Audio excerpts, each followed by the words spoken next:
At the tone, the broadcast will begin in 2 minutes, 30 seconds.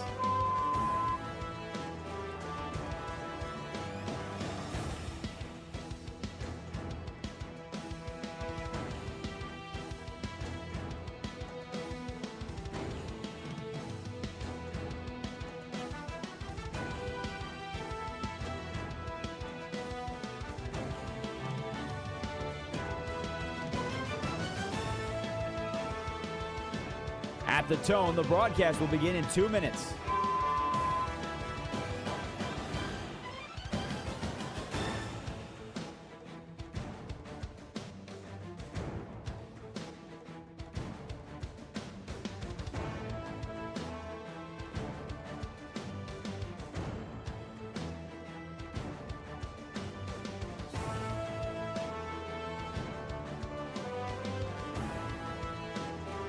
At the tone, the broadcast will begin in 1 minute, 30 seconds.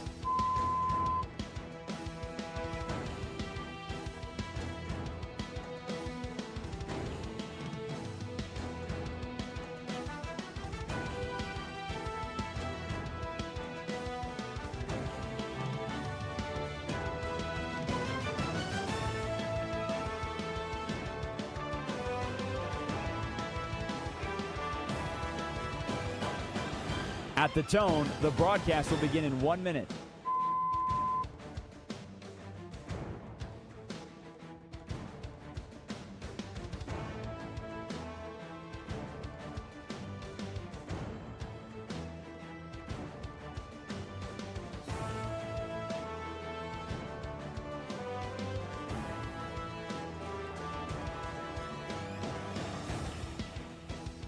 Stations, this is your final time check. At the tone, the broadcast will begin in 30 seconds.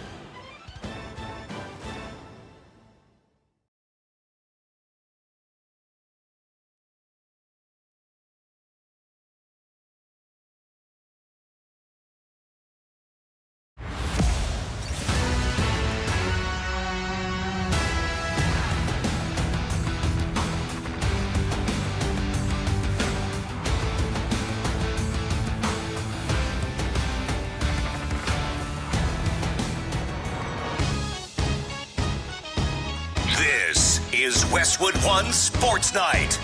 Here's Josh Graham.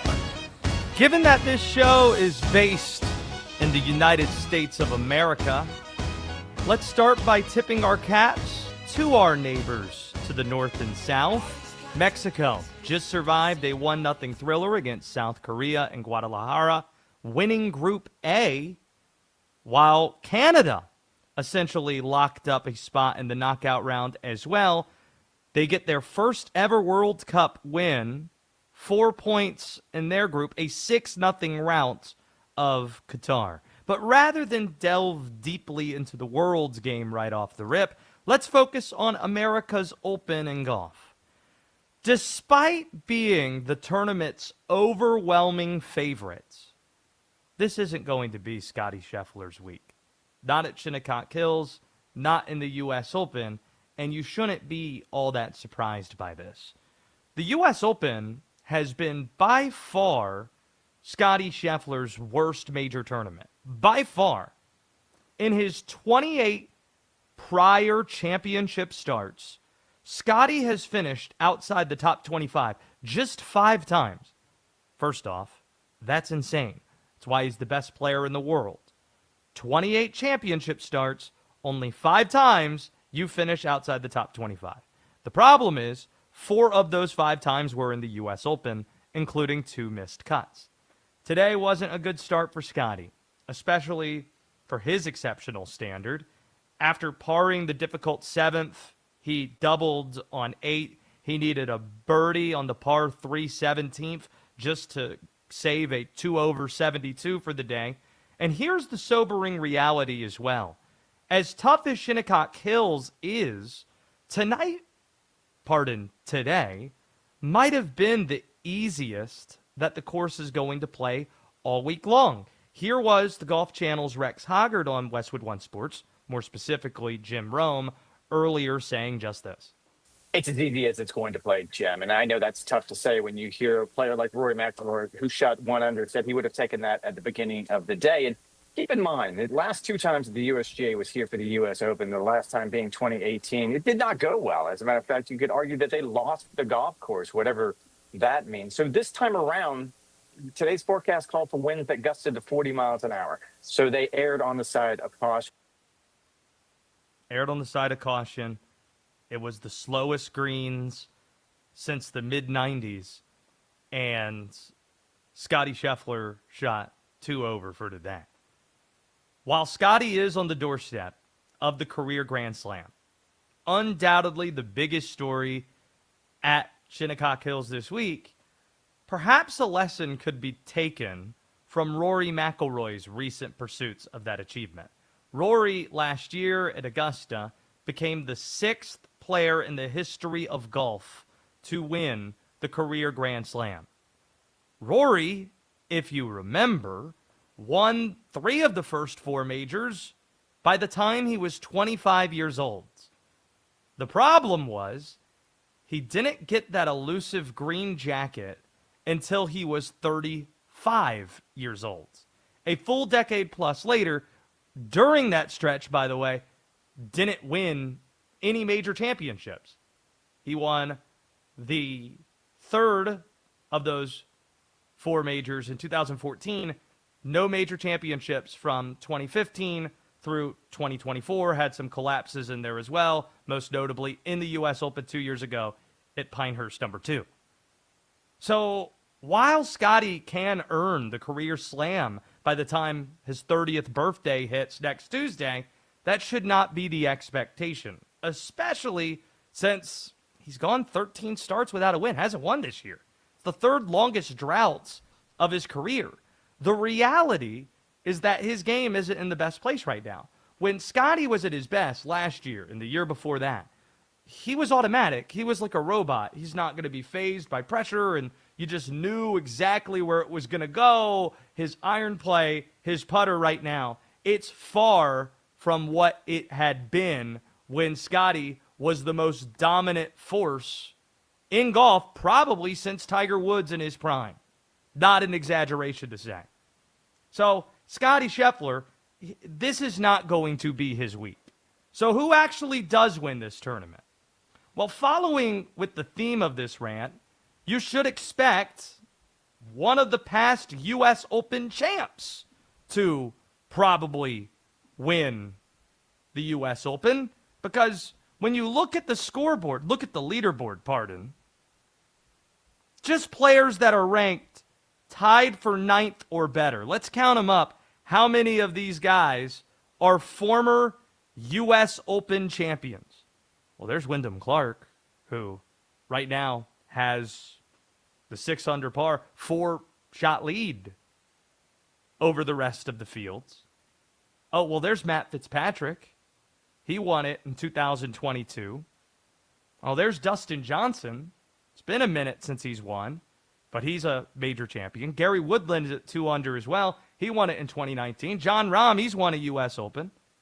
Rory McIlroy, of course, has won a U.S. Open. Bryson DeChambeau was the one to beat Rory McIlroy 2 years ago. So to add that up, that's Rahm, Woodland, Johnson, Fitzpatrick, Wyndham Clark. That's what? DeChambeau, McIlroy? That's 7.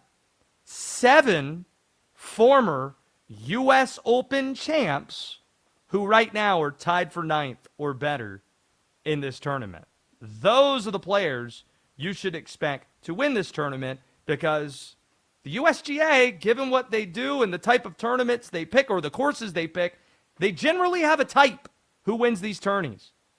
And Scottie Scheffler has shown us, up until this point, as great as he is, the U.S. Open isn't exactly his type. This is a question we're asking. Generally speaking, perhaps it's something we could talk about throughout today's show. By the way, this is Westwood One Sports Night. My name is Josh Graham. Denton Day is the producer of this program. We've got Oliver Popular taking your calls at 310-840-4910, and perhaps you can answer this question for us. What is better for Major League Baseball? That the minor leagues are the primary developmental arm for the sport, or if that is college baseball? What, hypothetically, is better for Major League Baseball? Because that's been the debate today with a proposal made by MLB towards the PA that, kind of like enforcing a salary cap, isn't super popular, but has been proposed in terms of its amateur entry rules. 310-840-4910. It's a strange place to be when you look at proposals that billionaire owners are making in a labor dispute and you side with them over the players. That's a strange place to be. Honestly, don't know how to feel about that. But they like their proposal that included salary cap more than what the players put out. Seems the players are being more rigid than owners are. And honestly, in terms of the good for Major League Baseball, today's proposal on the amateur entry rules, it's a net positive for Major League Baseball and for the sport in general if it were to pass. It would be a significant win for college baseball. It would be an impactful blow to the minor leagues. Now, getting into, if you haven't been following, the details of it today, just like we see in football and in basketball, this proposal would set into motion that college is the primary developmental arm for Major League Baseball. Just like we see with college football to the NFL, college basketball to the NBA. It would prohibit players from coming straight out of high school into the minor league ranks. Now, there are still some independent paths you could take, but being part of major league organizations, you won't be allowed to do that straight out of high school anymore. Rather than playing in college baseball for 3 years, which is the rule right now, or being 3 years removed from high school is the rule, it would be 2 years. So that's the compromise there. Hey, you got to go to college, but it's not, essentially you got to go to college, but it's not for 3 years, it's now for 2 years. But this is huge for college. See, for example, remember the hype that Bryce Harper had out of high school? It's on the cover of Sports Illustrated.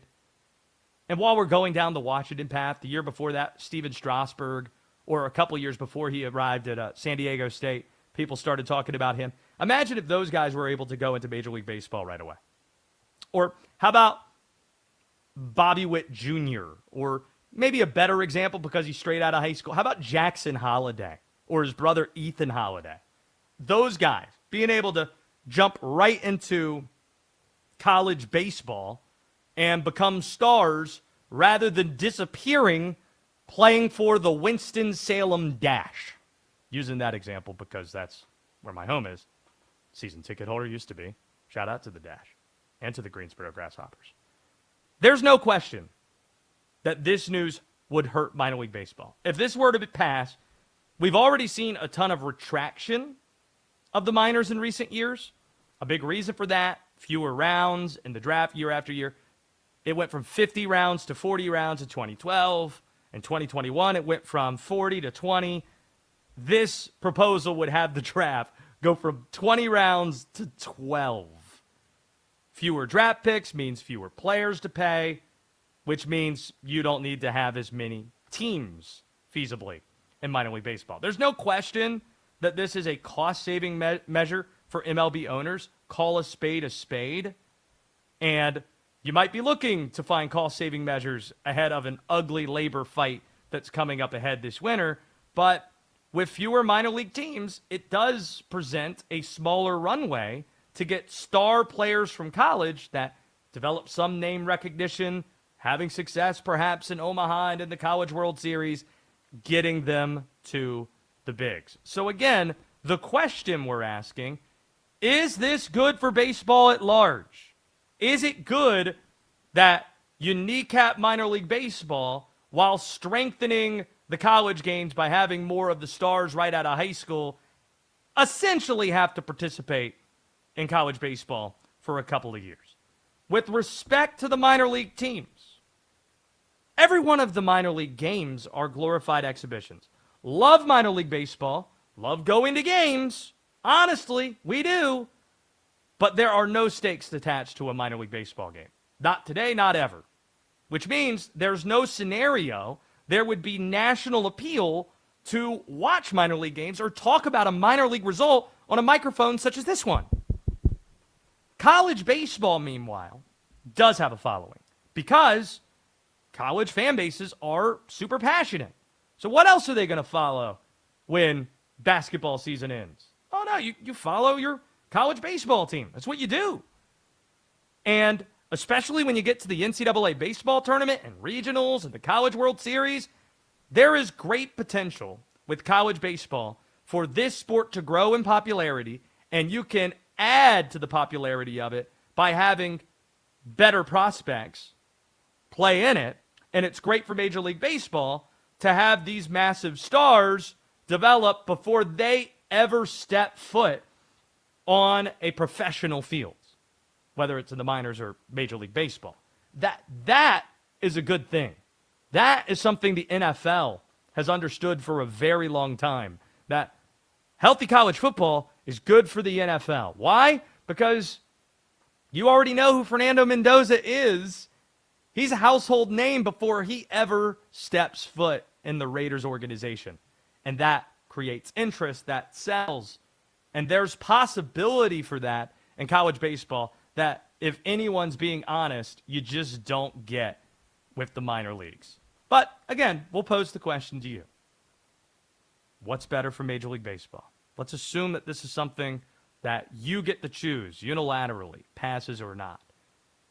That the minor leagues are primarily the developmental arm for the sport, or college baseball is. 310-840-4910 if you want in.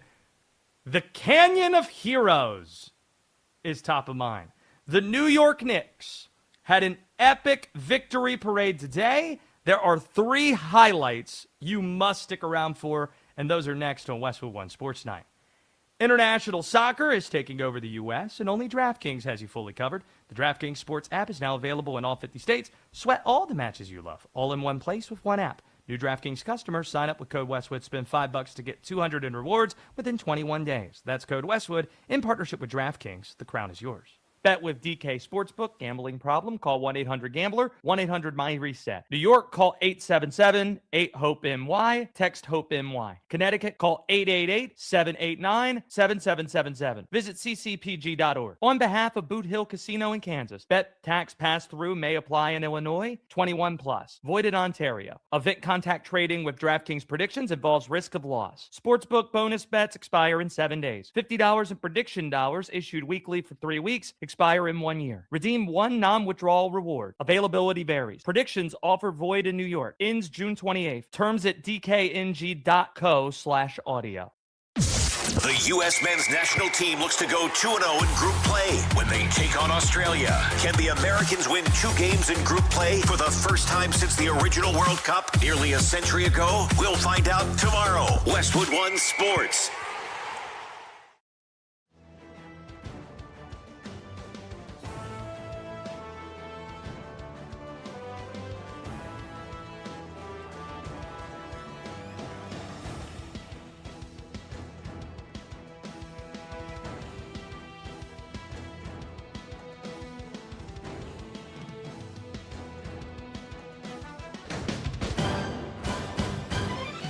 At the tone, the broadcast will begin in 4 minutes, 30 seconds.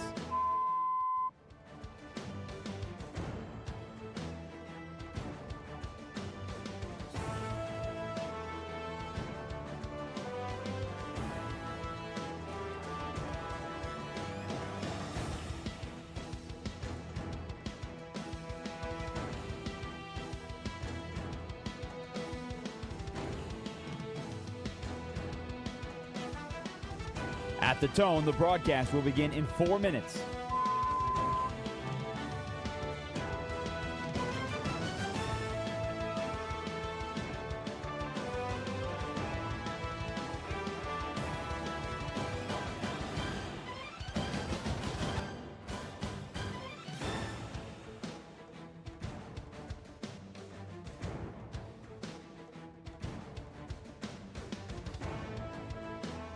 At the tone, the broadcast will begin in 3 minutes and 30 seconds.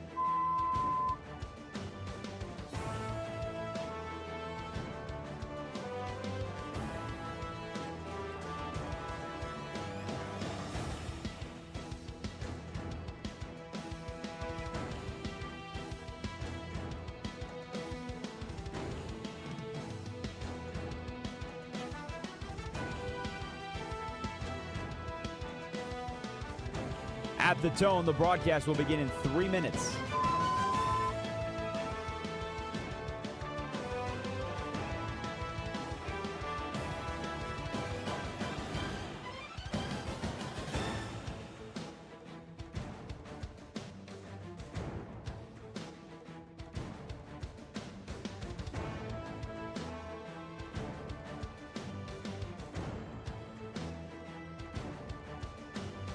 At the tone, the broadcast will begin in 2 minutes, 30 seconds.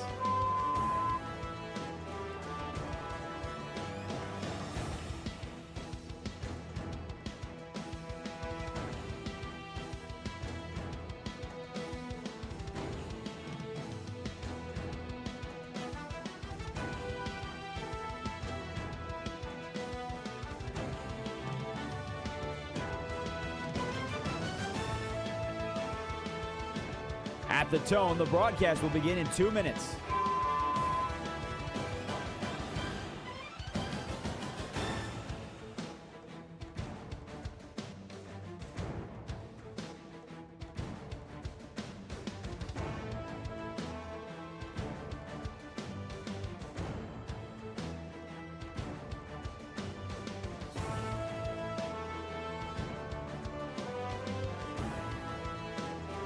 At the tone, the broadcast will begin in 1 minute, 30 seconds.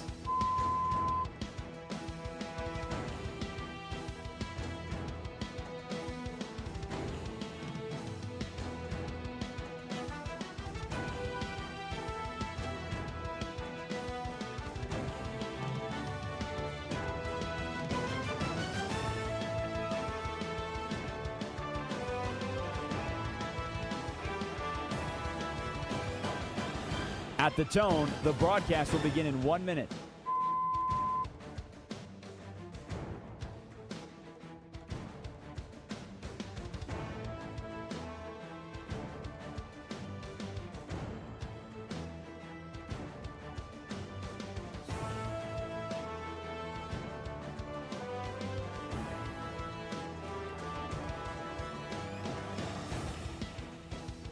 Stations, this is your final time check. At the tone, the broadcast will begin in 30 seconds.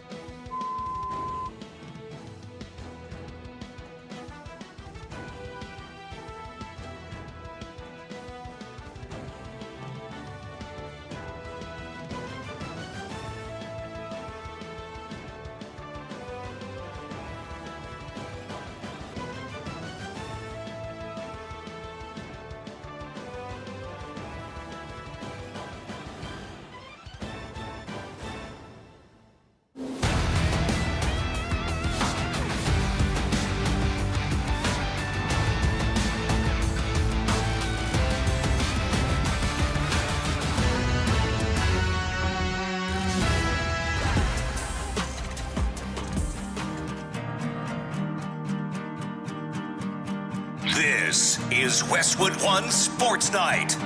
Here's Josh Graham. Getting to some World Cup results today.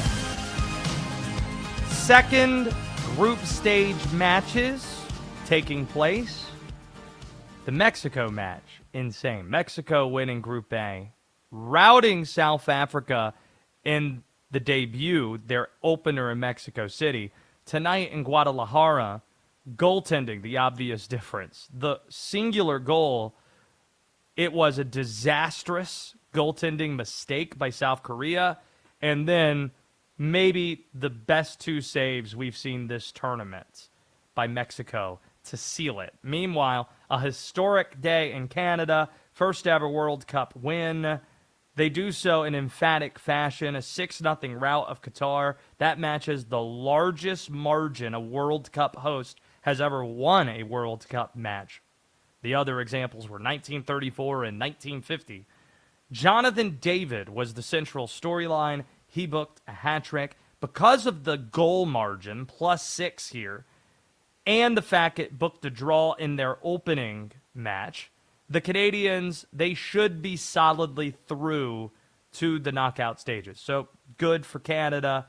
Elsewhere in World Cup play, Switzerland belted Bosnia 4-1. The Czechs tied South Africa 1-1. And the U.S. provided an update on Christian Pulisic today, which we'll get to in a little bit less than 20 minutes when we transition conversation to American soccer. The United States in Seattle has Australia Friday afternoon, 3 p.m. Eastern Time. Let's talk about the New York Knicks. Some thought that this was a sight we would never see. The Canyon of Heroes, and on the floats, the New York basketball Knicks. And there are so many things, Denton, that we could get to from this. Tried to narrow it down. 3 highlights from the Knicks victory parade today. Narrowing it down to 3. And it's going to be hard to top this one. Tyler Kolek being confused for a fan, frisked by police, nearly thrown out of the parade. Tyler Kolek, the former Marquette guard, tweeting out after the fact, I swear I'm on the team. He was high-fiving fans, and the police thought that this was a fan that got past the barricades. Nope. It's actual New York Knicks basketball player, Tyler Kolek. So, with respect to Mitchell Robinson's souped-up truck making an appearance in the parade, this is the funniest thing featuring an actual Knicks player to happen in the parade. Also, as a runner-up, Jose Alvarado at the top of his lungs, maybe the most New York thing that happened at the parade today was Jose Alvarado singing at the top of his lungs 50 Cent's Many Men. As you do. Next highlight. Mike Brown, the head coach, vehemently refusing to stop singing Who Let the Dogs Out. When he walked off the float, fans started chanting it at him. So, of course, when he took the podium, he had to do this. Let's go one time. Who let the dogs out? Who let the dogs out? I love you, New York. It's unbelievable. Just one time. You mean for the 17th time? You just did it on Fallon a few days ago. One time, New York. One time. That song came out more than a century ago, or a quarter century ago. A century ago would be wild. What kind of bangers do you think we could pull from the Roaring 20s? See if D-Day or Oliver has any of that in the computer. Hey, let's fire up some hits from we're going to go do, what's the dance from the 20? The tango? Is that Roaring 20s? Is that what we were doing? I don't know. Find some of the hits. It does feel like a 100-year-old song, in a sense. Oliver, can you tell me who sings Who Let the Dogs Out? Because I don't think you were alive when Who Let the Dogs Out was released in 2000. I was not. I was born in 2002, and I have no clue who sings it. D-Day. It's the Baja Men, and apparently now Mike Brown. Mike Brown. Get them collab? Anybody? Remix. Mike Brown and the Baja Men. See, that's all. Mike Brown is 56 years old. The Baja Men put out Who Let the Dogs Out when he was 30. Honestly, the biggest opponent to this collab happening might be the king of New York, that being Jalen Brunson, who was not even 4 years old when that song dropped. Here was Jalen Brunson sharing his displeasure with all of this. I don't know how many times I gotta tell Mike to stop doing that. Sorry.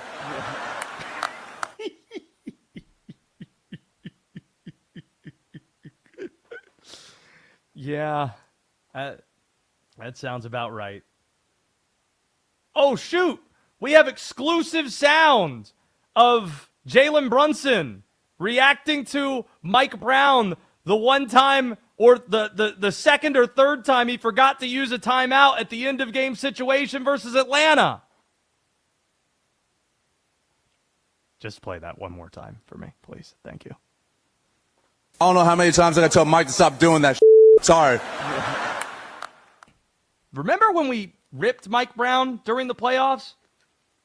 But then again, it was an NBC graphics issue when we thought he had a timeout that he didn't actually have, and then he could have used the use it or lose it timeout, but didn't.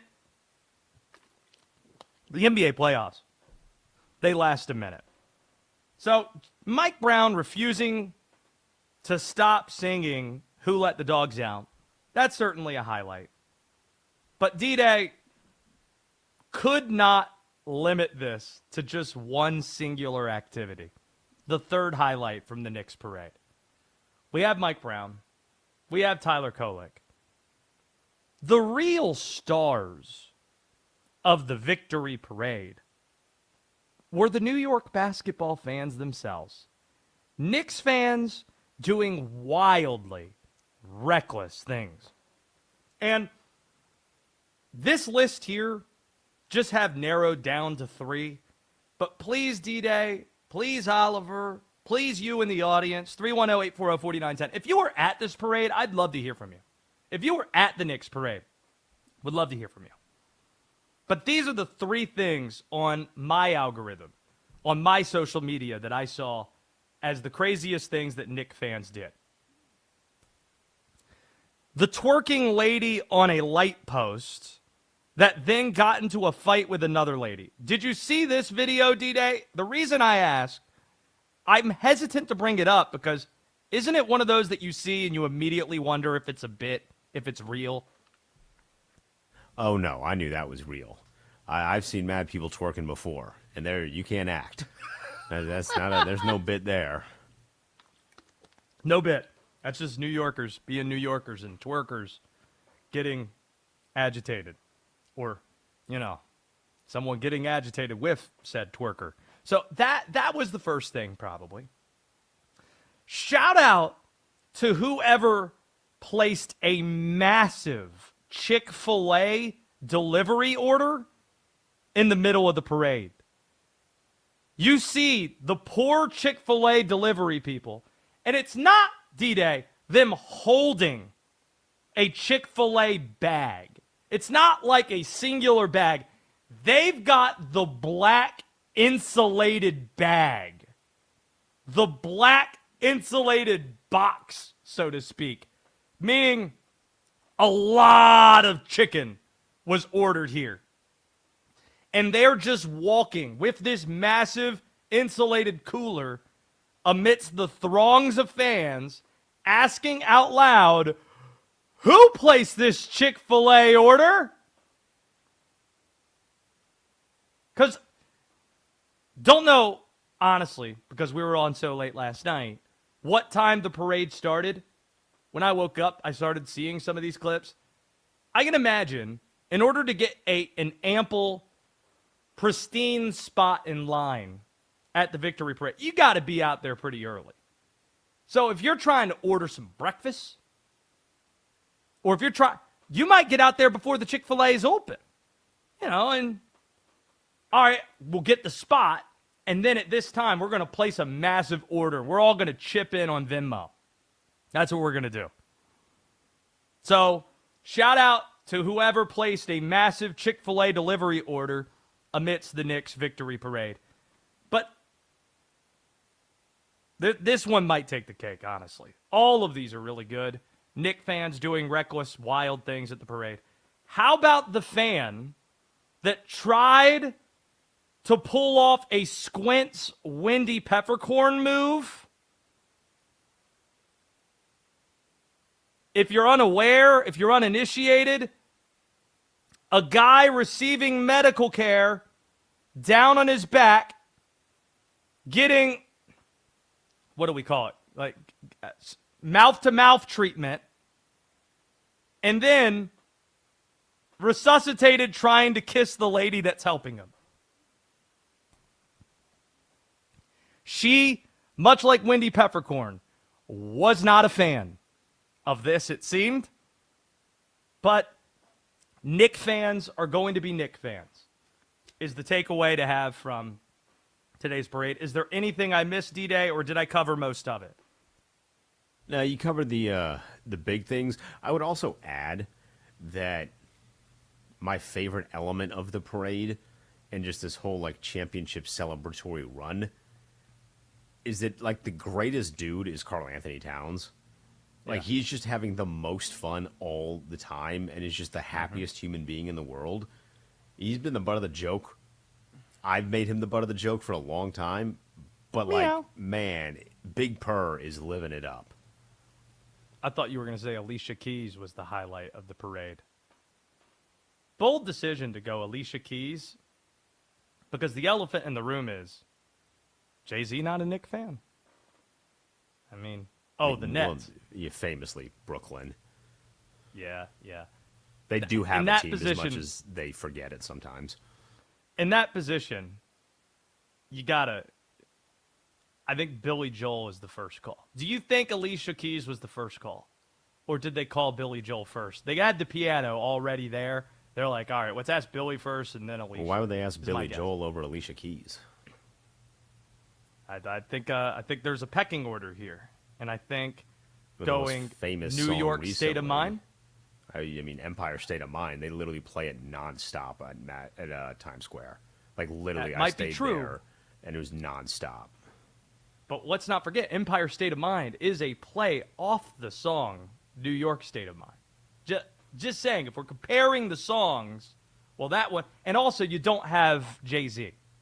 I would agree with you if it was Jay-Z who was there with Alicia Keys, but these are considerations you have to have. So your opinion is that Alicia was the call, and that Billy Joel was not. They've adopted that as the song. Understood. Did appreciate that they used Empire State of Mind on the Nike ad. The Nike ad right after they won the championship. Thought that was really good. This segment is sponsored by Progressive Commercial Insurance, protecting small businesses with affordable coverage options. Get a quote today at progressivecommercial.com. Is Christian Pulisic going to go for the U.S. tomorrow? We'll read into the manager's comments, and if you haven't heard him, we'll play him for you, and we'll discuss how his potential absence might impact the way the Americans play against the Australians next on Westwood One Sports Night. We're a month away from NFL training camps opening. The return of Patrick Mahomes, QB battles in Cleveland, Minnesota, and Atlanta. Myles Garrett joining Matthew Stafford in LA. Get ready for football season with Westwood One Sports.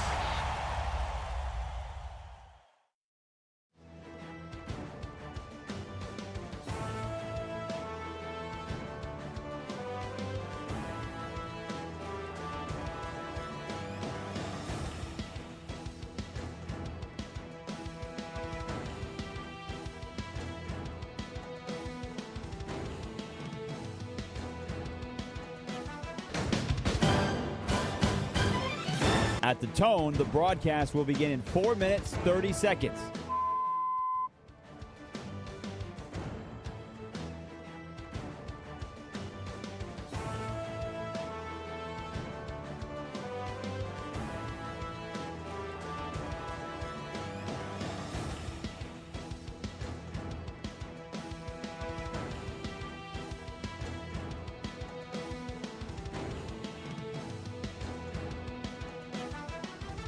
At the tone, the broadcast will begin in 4 minutes.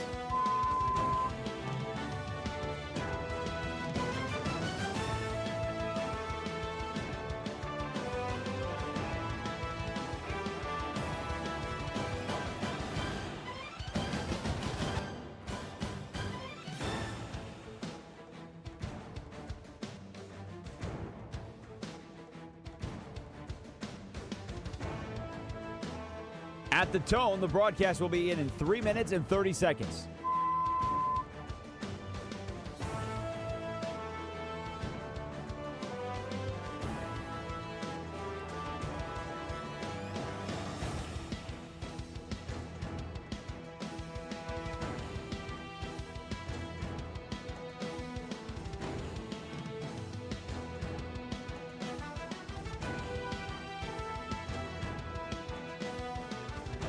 At the tone, the broadcast will begin in 3 minutes.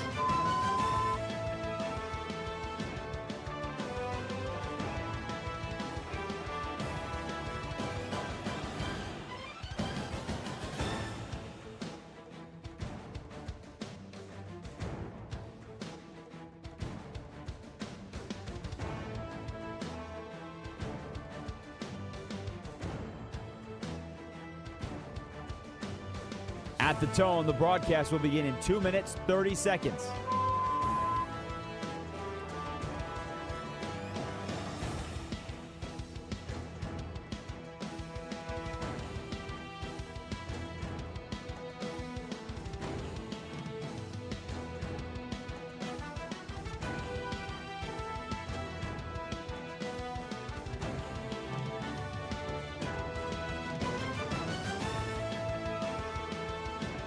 At the tone, the broadcast will begin in 2 minutes.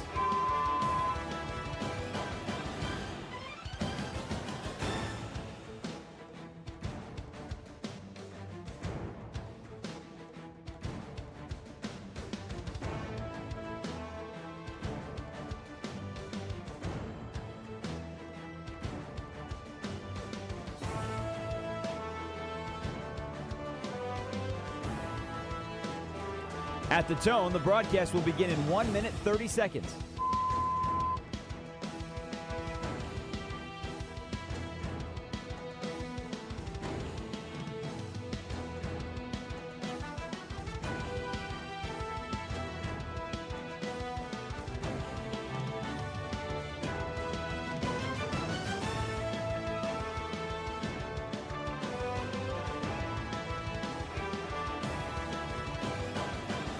At the tone, the broadcast will begin in 1 minute.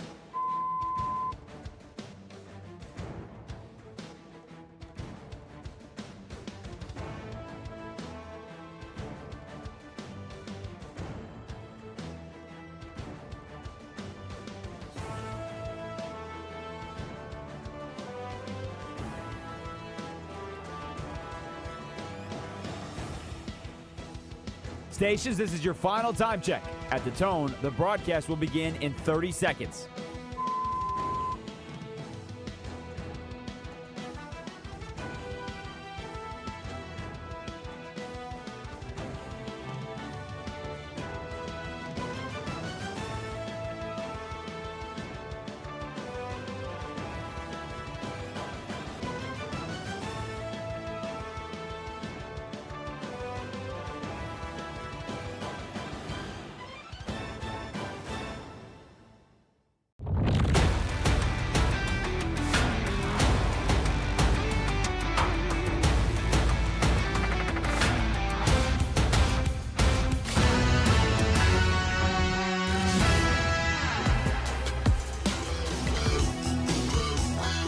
This is Westwood One Sports Night.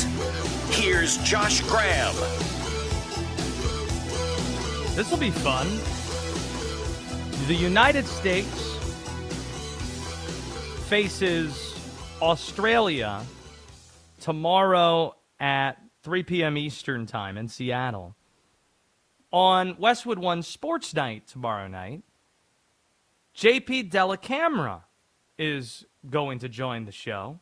Long time U.S. soccer announcer, helping us break down what we see. And now, here's the takeaway. This is the storyline going into the United States' second match at the World Cup. The men's national team has a chance to send a message that it truly is a new day for U.S. soccer. That it's truly a new day for this federation. Because as we sit right now, it's fair to have your reservations. You still can have a healthy amount of skepticism. You can dismiss last week's demolition of Paraguay by simply saying, well, it's just Paraguay. The U.S. is a host country. They generally give you a softball right out of the gate. You should whack Paraguay. You can also say, Josh, it's a singular result. We have a much larger sample size of mediocrity watching U.S. soccer that we're going to be guarded here. And it's a lot more convenient to lean on that larger sample than believing based on this one, albeit outstanding, one singular performance. Also, the United States' best player, Christian Pulisic, his status is very much up in the air. After Pulisic practiced by himself on the side today, here was the update that manager Mauricio Pochettino gave. We'll see. I think at the moment we'll see if it's not available for tomorrow, will be available for the next game. But I think he's doing a massive effort trying to be ready. When this type of thing happen, always is painful, but I think Christian is strong and with great mentality, and is doing a fantastic effort to try to be ready as soon as possible. So those are the reasons to be skeptical and to have reservations. However, if the Americans beat Australia, dream all you want. Dream you can win the whole damn thing. We won't stop you. We won't hold you back. If you beat Australia tomorrow, dream as much as you like. And if you do it without Christian Pulisic, holy cow. Do you know the last time the United States won 2 group stage matches? The answer is never. It's never happened. The United States has never won 2 group stage matches. If they beat Australia, obviously it'll be 2 wins. But they would also clinch their group as well, because Australia, last week, upset Turkey. If you start 2-0, and you win your group, and you're playing in your home country, why wouldn't you believe? After all, what other takeaway should we have from the first 5.5 months of this calendar year other than anything is possible? Indiana won a football title. The Big Ten, which hasn't had a men's or women's basketball championship since the calendar year 2000, won on the women's side on a Sunday, and then on the men's side the very next day with UCLA and Michigan cutting down nets. Sam Darnold won a Super Bowl in a rout. The New York Knicks won the NBA Finals. You telling me it's impossible for the United States to win a World Cup when all of those things have happened this year?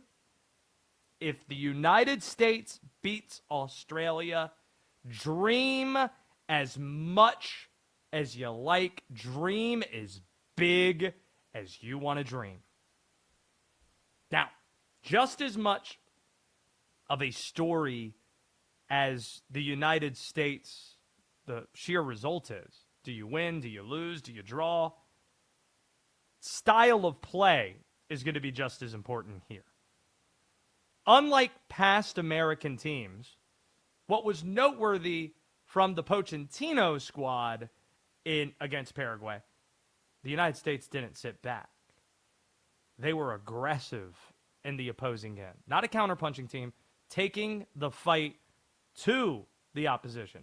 In the past, as a means to mask talent disparity, they would sit back and they would rely on counterpunching. It was a conservative approach, not what we saw a week ago.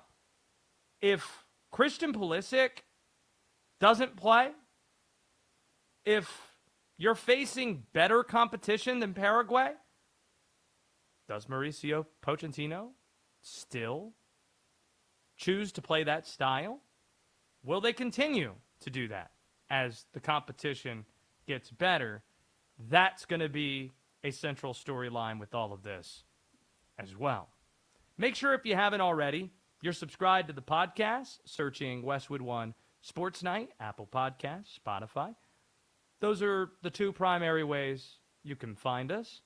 The YouTube channel is another way. It's how you can watch the show in addition to listening to it. We're on X, streaming the show video-wise at Josh Graham Show. However, and wherever you listen or watch, we greatly appreciate that. Got to get this in before it's too late, D-Day.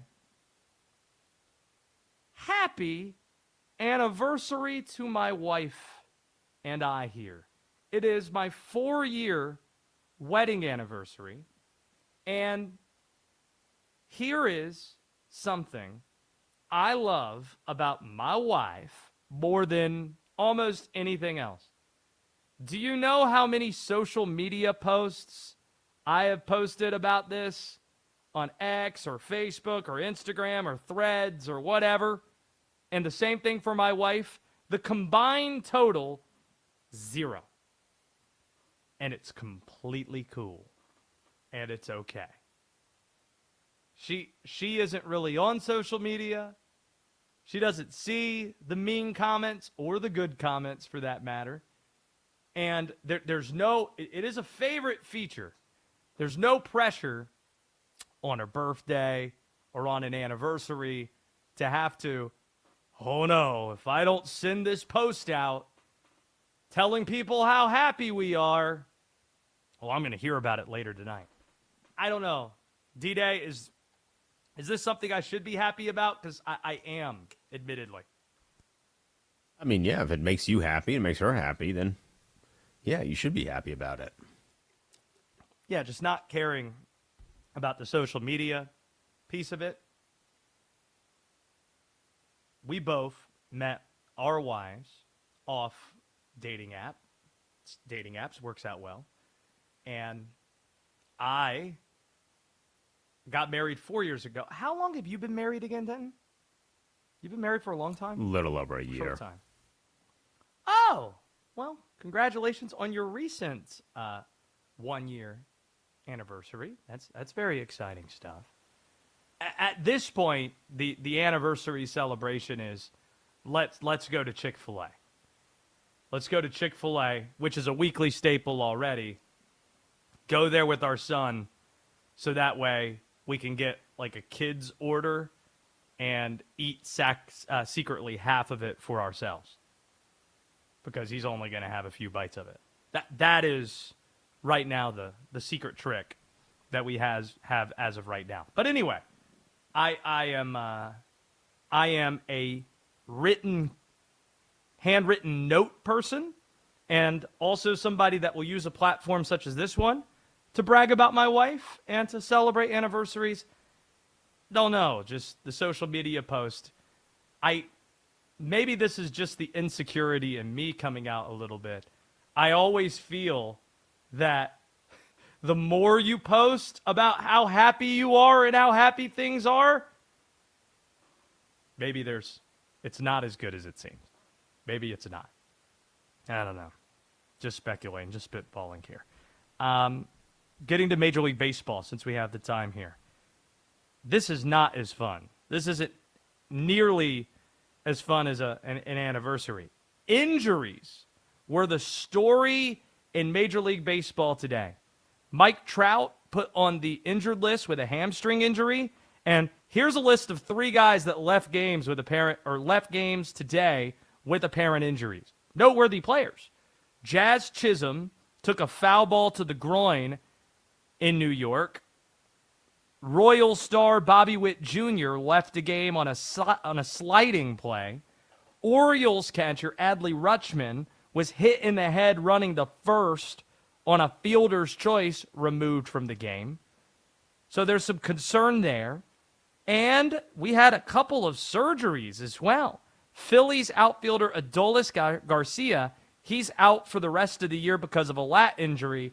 And let's buckle up for this one, boys and girls. Brewers pitcher Quinn Priester, probably butchered that. Apologies to Quinn. He's going to undergo thoracic outlet decompression surgery. Don't know what that is, but it doesn't sound good.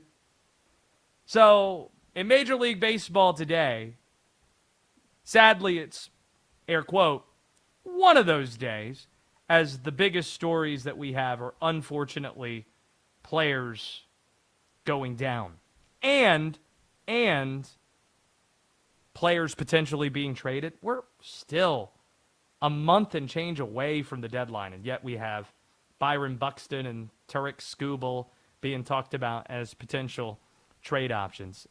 You know it's not a great day for the sport when the central headlines are guys are hurt, guys might be traded in a month, and there's an update on the labor dispute involving amateur entry rules. Needed somebody to have a great day in baseball today, and there wasn't a heck of a lot of that. We might have pulled off a miracle in National Sports Talk Radio here. We just spent an hour, and don't think, other than right now, that we have mentioned the NFL. How's that possible? Pulled it off. Joe Burrow, though, compared the 2026 Cincinnati Bengals to the 2019 LSU Tigers this week, and believe it or not, he has a case. That's next. This is Westwood One Sports.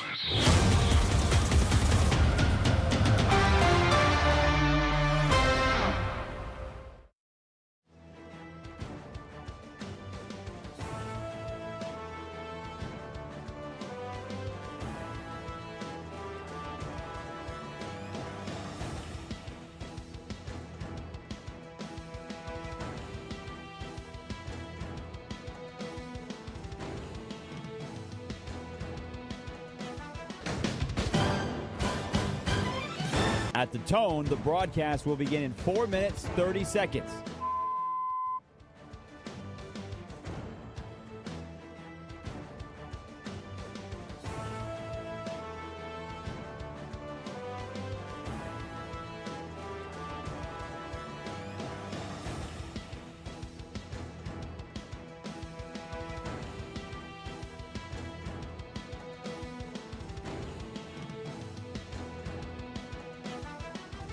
At the tone, the broadcast will begin in 4 minutes.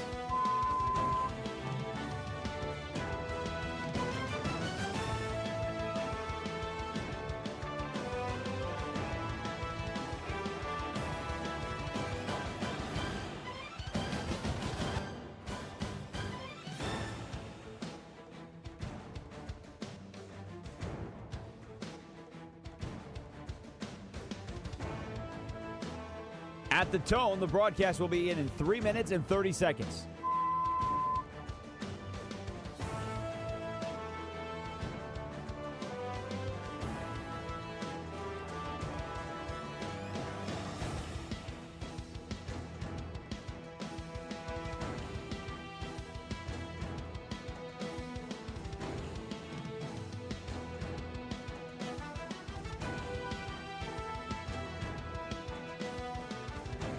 At the tone, the broadcast will begin in 3 minutes.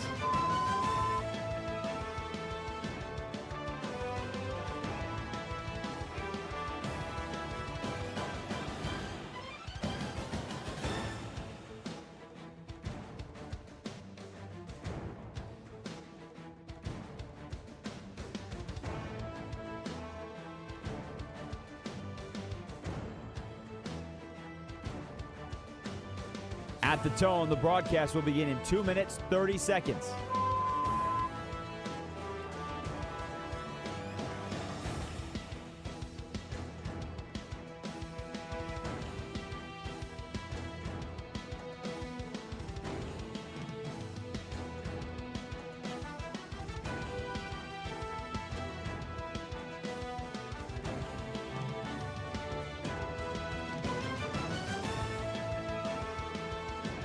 At the tone, the broadcast will begin in 2 minutes.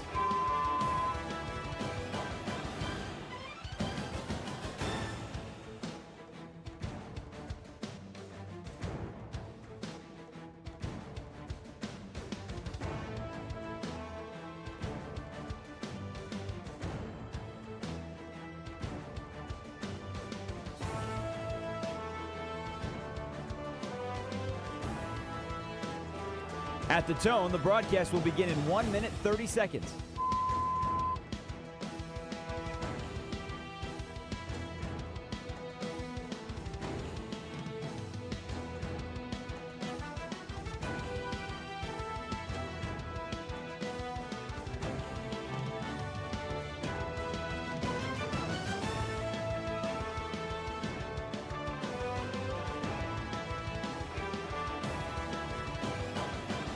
At the tone, the broadcast will begin in 1 minute.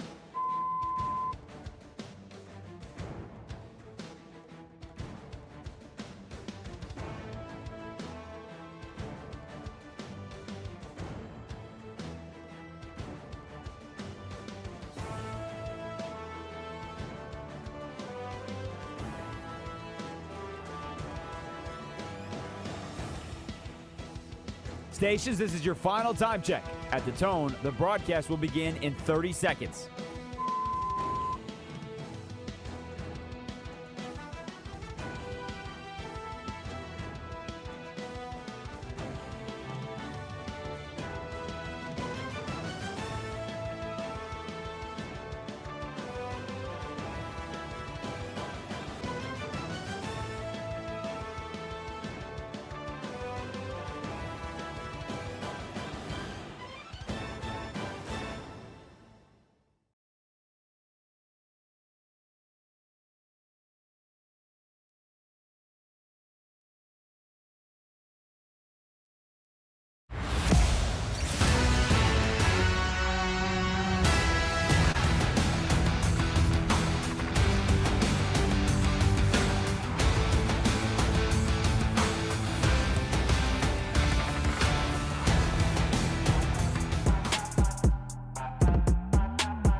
This is Westwood One Sports Night.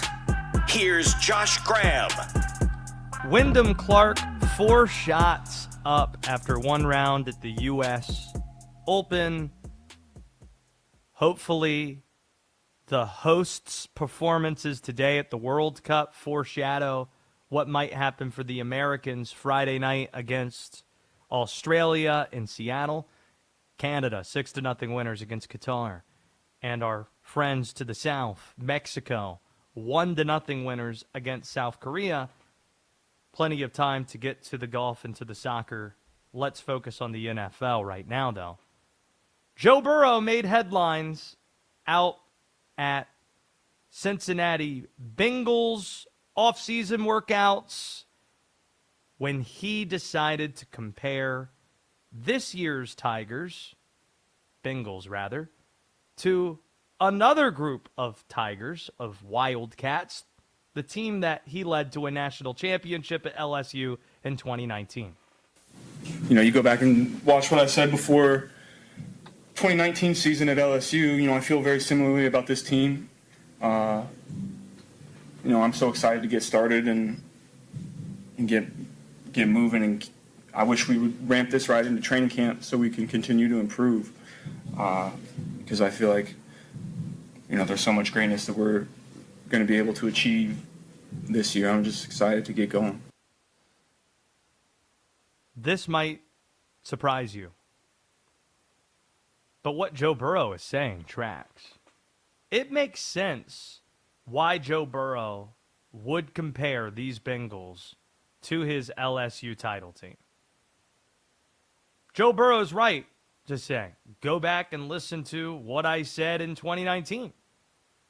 Maybe a better way to say it would be, look at what the expectations were going into the year. For him, for LSU, the Tigers, they weren't projected to make the national title that year. In fact, they weren't even picked to win the SEC. In fact, They received 5 of a possible 260 preseason votes to win their SEC division that year. You know, back when we had divisions in college football.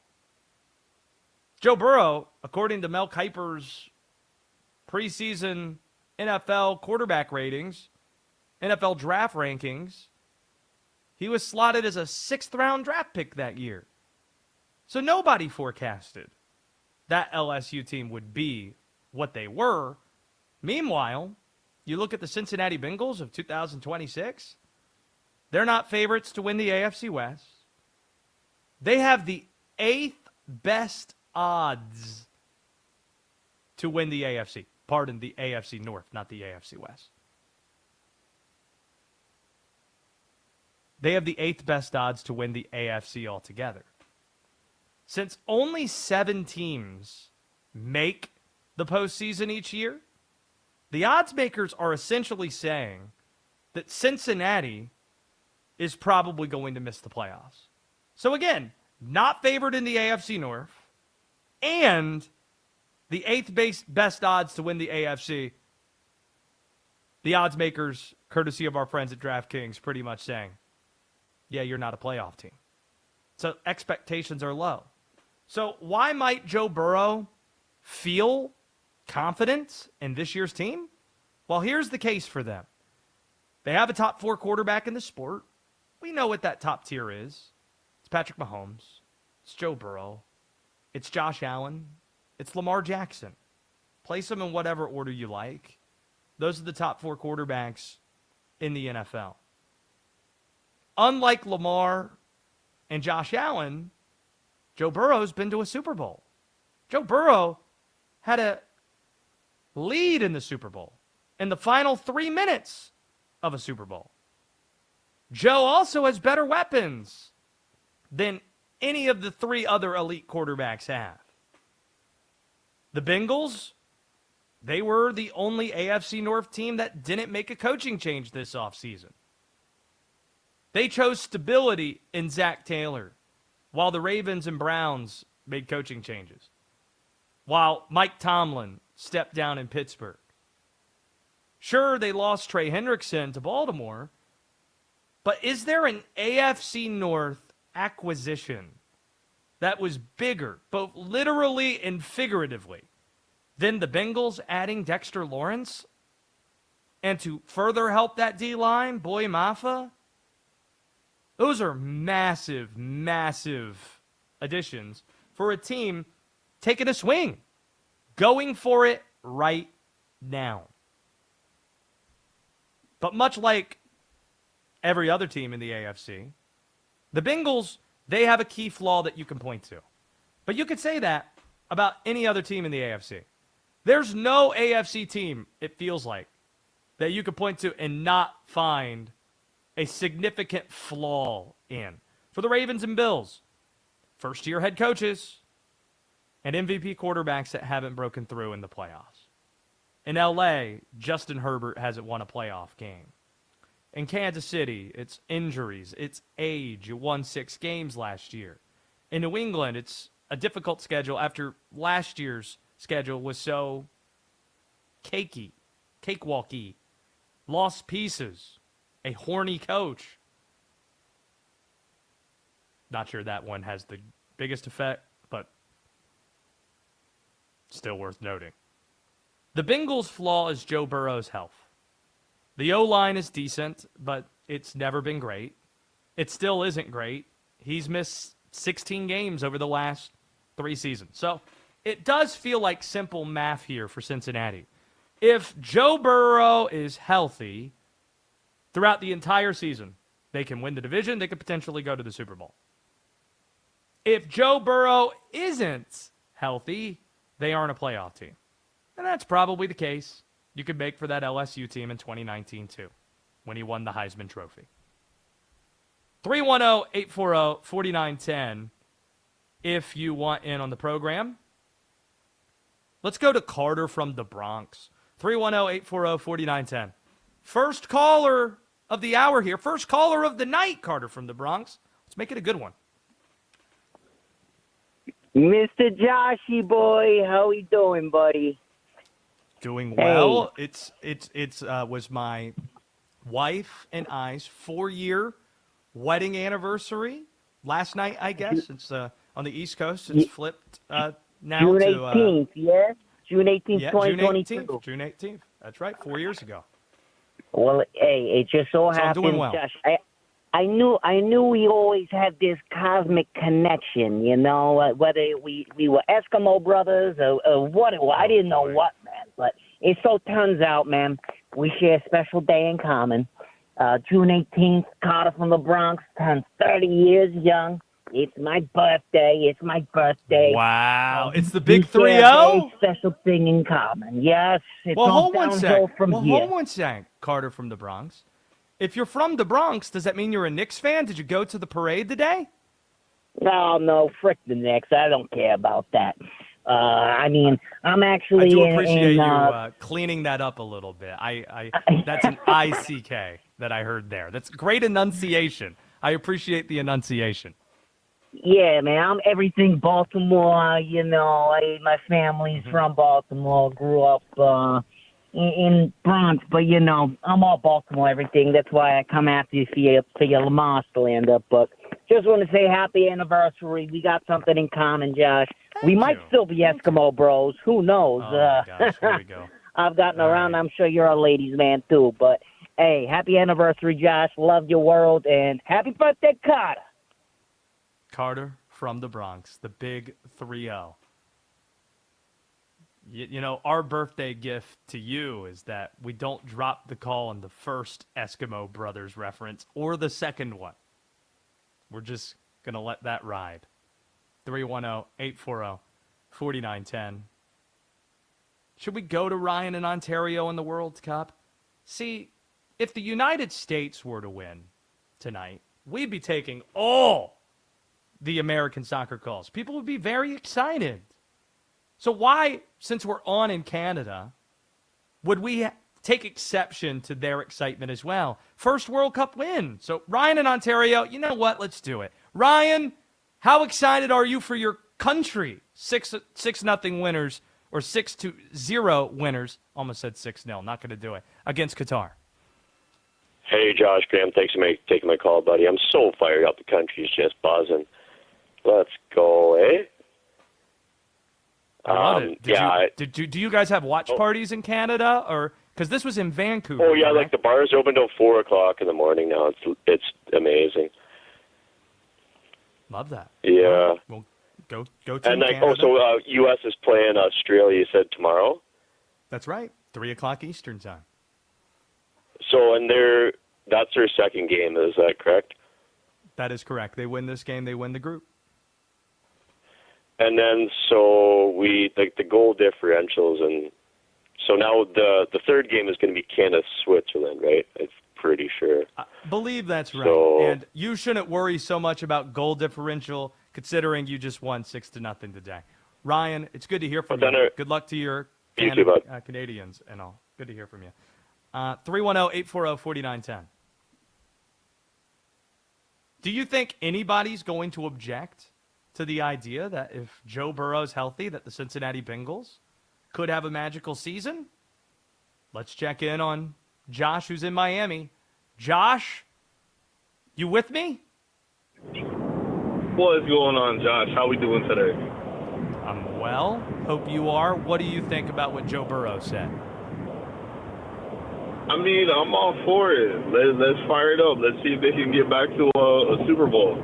But to play devil's advocate, last year they did pick up a backup quarterback, one Joe Flacco, that can still throw the rock around the yard. So I don't really believe they're that much out of it unless Burrow sits out for like half of the season or something jinxy like that. I think they got a good chance. Yeah, let's not forget about Joe Flacco. Every bit still in the mix. Thanks for that reminder, Josh. Hold on. I have one thing I want to shout out. Let me get one shout out. As a Miami Heat fan, I don't want Giannis anywhere in Miami. I don't want them to mortgage the future. I want them to stay the course. Please, Talk to Pat Riley, talk to everybody. Get it out there for everybody. Giannis keeps getting injured. I don't want to give up 5 draft picks and half of the team for an injured guy. I'm out. All right, he's out. He's letting people know his stance on Giannis to the Heat. We have Bob Ryan joining the show later. I think Bill Simmons has the title of Boston sports guy, but in terms of maybe the best Boston sports writer, at least in basketball we've seen, Bob Ryan's it. He's going to be joining us. We'll get his thoughts on the Celtics rumors regarding Giannis. We heard from Miami and Josh's take on it. Those seem to be the teams that are most interested in Giannis right now.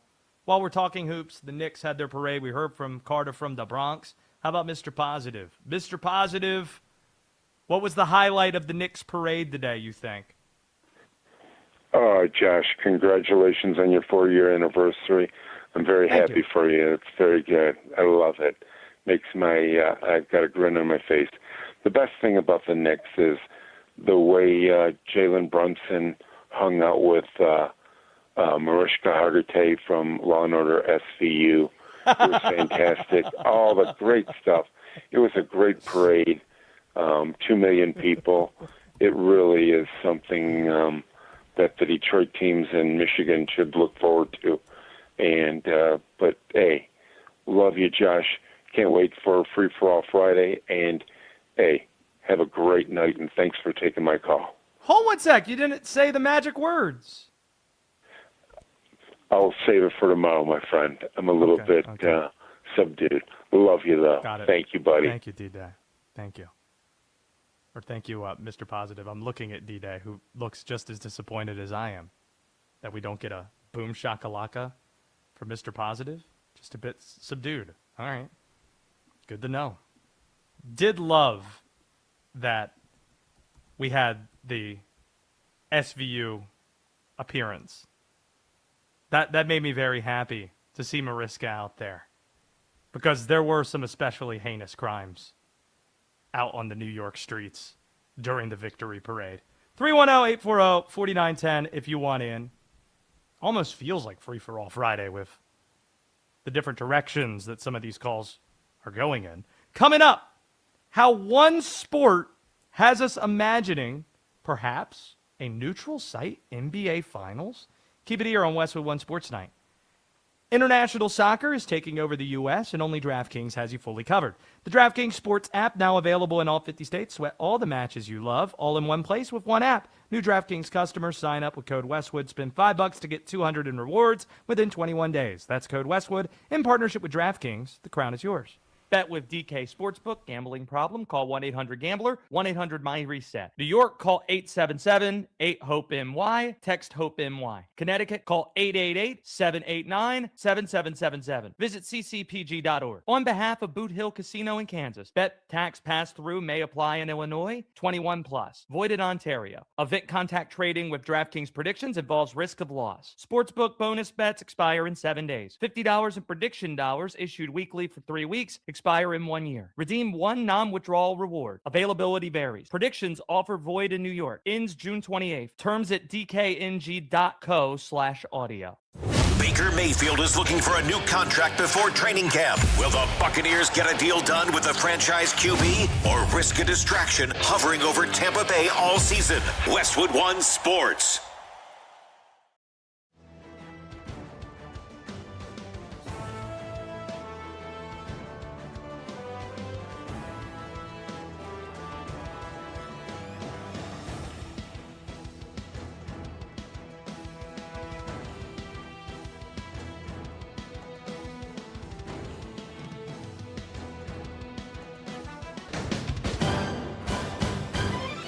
At the tone, the broadcast will begin in 4 minutes, 30 seconds.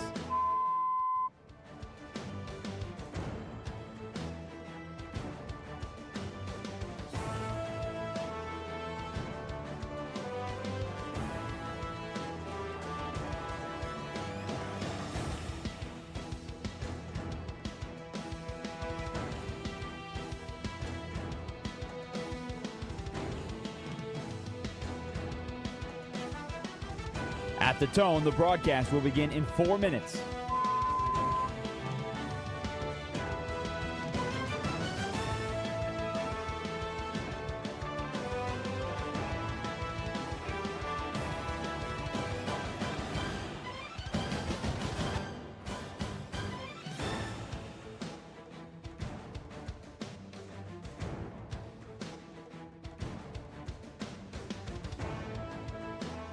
At the tone, the broadcast will begin in 3 minutes and 30 seconds.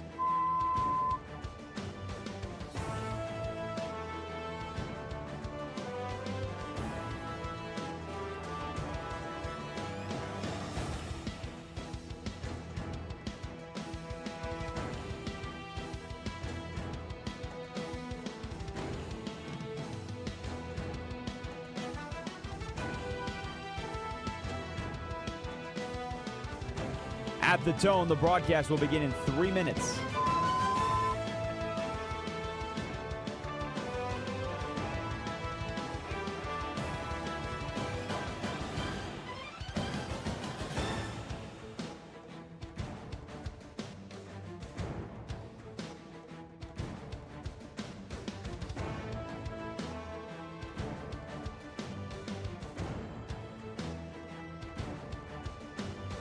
At the tone, the broadcast will begin in 2 minutes, 30 seconds.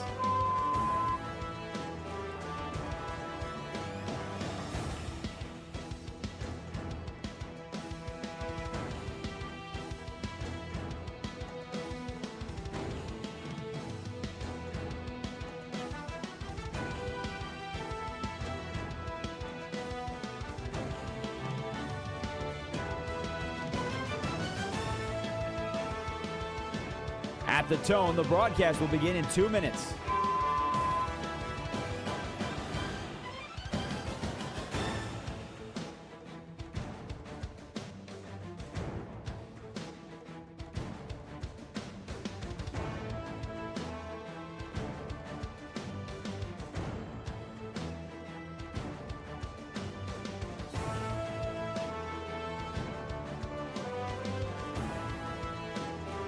At the tone, the broadcast will begin in 1 minute, 30 seconds.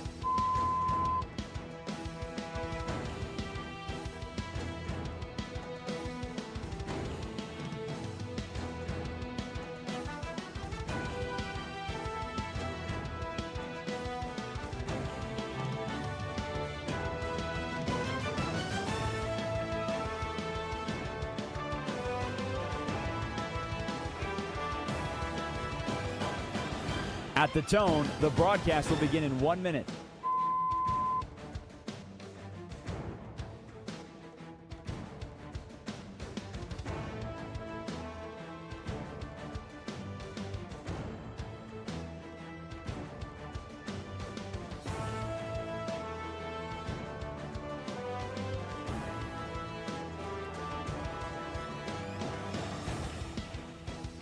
Stations, this is your final time check. At the tone, the broadcast will begin in 30 seconds.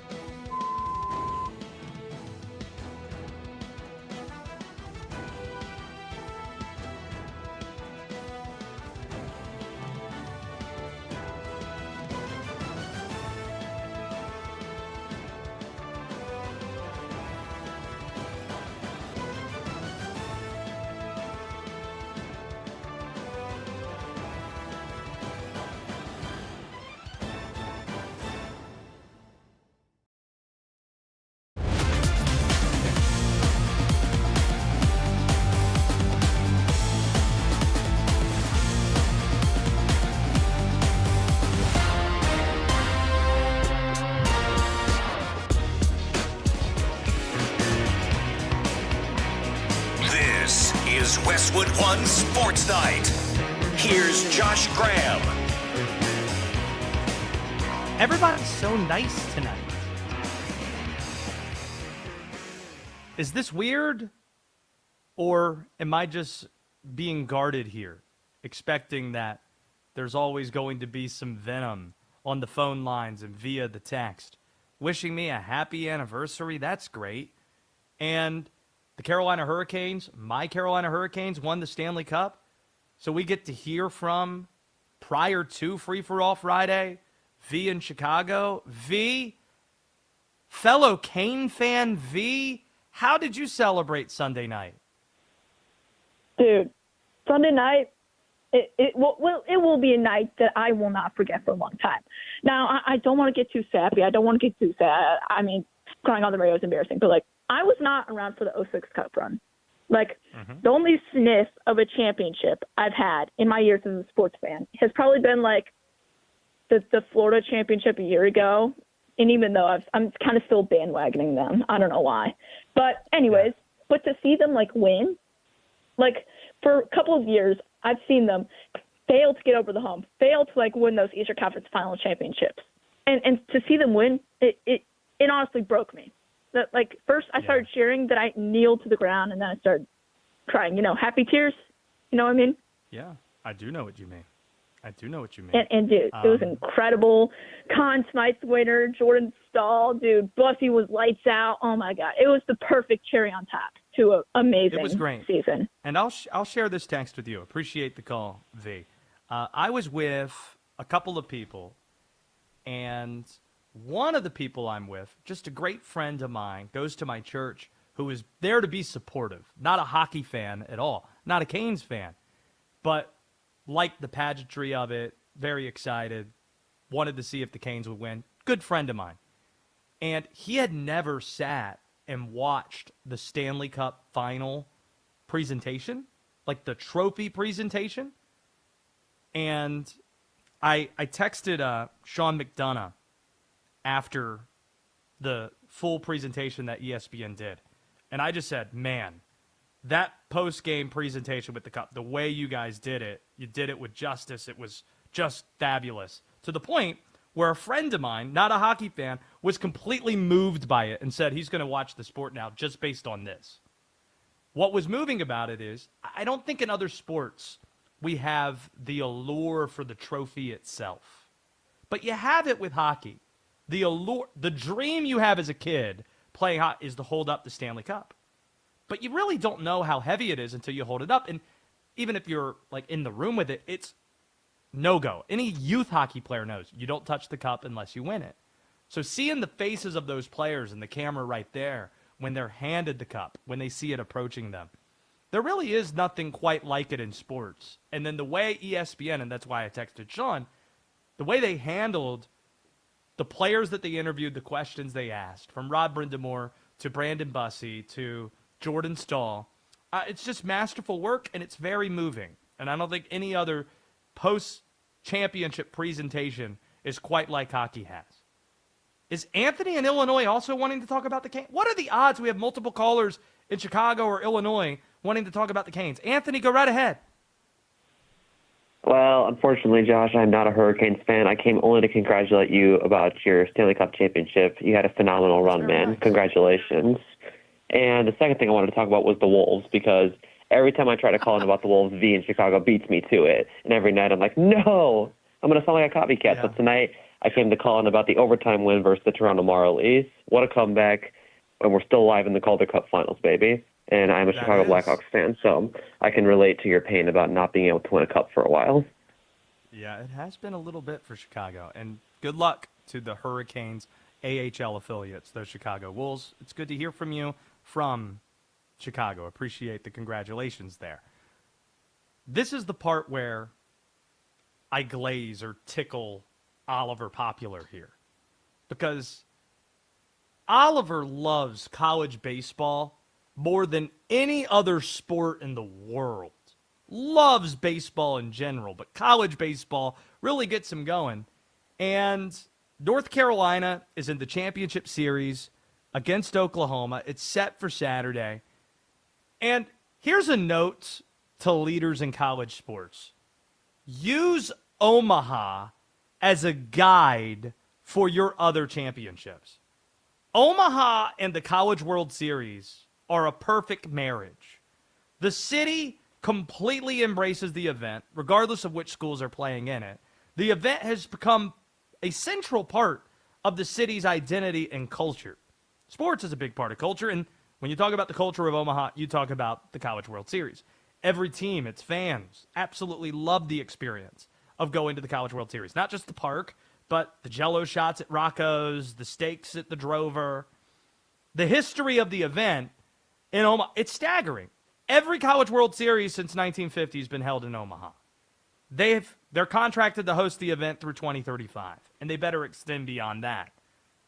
If you're college basketball, if you're college football, take notes of this. Follow suit. The Rose Bowl should be for what college football is, what Omaha is for college baseball. The Rose Bowl should host the national championship every year. The way teams at the beginning of the college baseball season say, oh, we got to get to Omaha. We're going to go to Omaha. You should be saying that about Pasadena. Because if we're being honest about it, and you love college football, the two parties just need to figure it out, because college football feels like it's at its best and at its biggest in that venue, at the Rose Bowl. Figure it out. And with college basketball, as we experienced earlier this year in April, Indianapolis should host the Final Four every year. If you ask college basketball media, basketball fans go to the Final Four regularly, hey, what are the best sites? Every single person's going to bring up Indianapolis. They literally built the Colts football stadium with the Final Four in mind, with basketball in mind. Everything's so convenient in Indianapolis. Everything's so walkable. They've got it all down to a science. The NCAA headquarters is right there, and that's the NCAA signature events. So the same way that Omaha is talked about as the place you want to get to in college baseball, make Pasadena that for the Rose, for college football, and make Indianapolis that for college basketball every year. But here's the question to you. Are there other sports that could benefit from playing championships on a neutral site? Understandably, you have series in basketball and in hockey. But think of all the fans that were priced out of the finals. $8,000, the cheapest ticket at MSG. The Stanley Cup Finals saw that the cheapest ticket to get to a game in Raleigh was $1,100 for games 5 and 7. What if the NBA Finals, in a hypothetical sense, they played inside a football stadium like college basketball? What if the NBA decided, hey, we start our season with Summer League in Vegas. We're going to end our season at the Raiders Stadium in Vegas each year, where they had the NBA Cup this year. Tickets would be a lot more accessible, wouldn't they? No Knicks fan could say that they're priced out of the finals. You can look at the prices and say, hey, we'll make it to game 1, or we'll make it to fill in the blank. Teams might like it because you don't have to worry about travel. TV might like that too. Don't have to count for travel days. Owners might like it because, are you kidding me? Look at the gate that you might get playing in a football stadium. Now, don't even know if this is something I believe in. Just asking the question, sincerely, with Omaha in mind, with places that you look forward to every year, the Rose Bowl and the Final Four. If a neutral site could work for sports that right now do not have it for their championship events. 310-840-4910 if you want in. D-Day, on a related note, have you seen some of these viral videos of International World Cup fans? It almost seems that the World Cup fans, the way they're acting in these cities, it's more interesting than even some of these matches, isn't it? I've seen some of the people on Twitter experiencing America for the first time. Yeah. I think, you know the Spider-Man meme? To say that things are kind of the same, it's two Spider-Men pointing at each other. I think college football fans and International World Cup fans are essentially the same person. I think that's what I found. Perhaps they like the same things. Because the viral videos I've seen from the international fans traveling to America, and as you put it, experiencing America for the first time, what are the videos that are going viral? I went to Waffle House for the first time. Crikey! Or, gonna try Chick-fil-A. Goodness me! The Lord's chicken! I can't do any other accents. They're all gonna sound Australian or English. Some combination of the two. Don't have anything else in my bag. That's all I got. Buc-ee's? There's like 120 gas pumps here. Somebody yelling about brisket. Delicious. All your European accents sound evil. They do. They do. It's like the henchman of the villain who walks into Buc-ee's. You listen here. I've kidnapped the princess, and you will only get her back if you give me the brisket. I need brisket and buck nuts if you want Mrs. Peach back. Give me some of the Buc-ee's, the buck nuts, or whatever they call them. How would you explain, as someone that lives in the South, let's just say there's a European, I don't like pick a country, I don't really care, but how would you explain buck nuts? Because I imagine if you're from Europe and you hear buck nuts, you probably think like lug nuts or something. I'm gonna ask AI. Explain buck nuts. Buck nuts refers to beaver nuggets, a cult favorite snack sold at Buc-ee's, a massive Southern travel center chain. I don't know what the That's Euros what I think would about say. AI, but if they use AI to look up buck nuts or ChatGPT, whatever, to look up buck nuts, and the first thing it says is they're beaver nuggets. They're like, oh, okay, so they're not lug nuts, they're probably beaver droppings. God bless America. Let's go to Super Rossi Day, who wants in on the World Cup. Super Rossi Day, what do you have to add to our World Cup conversation? I appreciate you, brother. Let me say that I've been told I might be one of the greatest of all time. It's showtime. For sure. That's what they tell me. Some people around. Now, let's go to World Cup. Now, first, let me go to Cincinnati Bengals.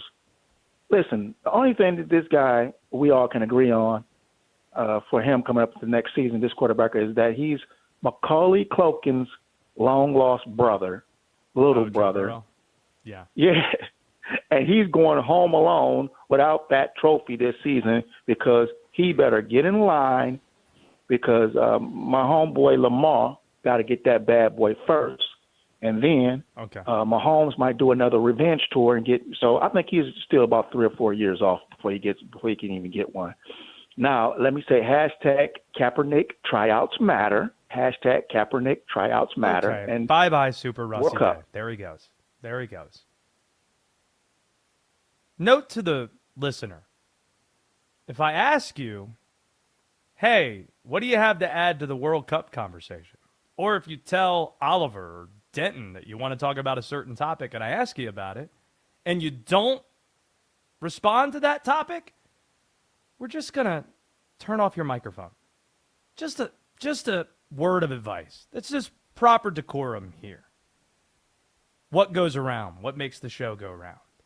Proper decorum, because if we don't allow that, we do have Free for All Friday, where you could steer the conversation wherever you like. But that's 1 hour a week that you get it, not anytime you want.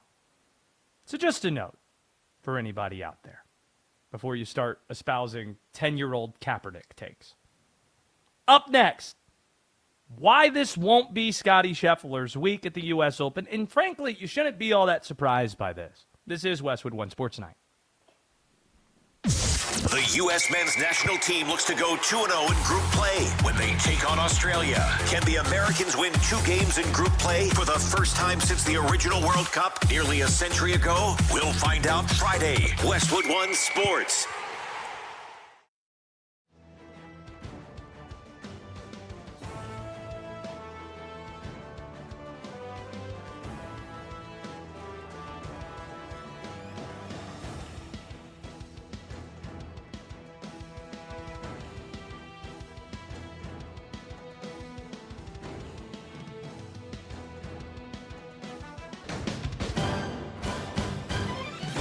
At the tone, the broadcast will begin in 4 minutes, 30 seconds.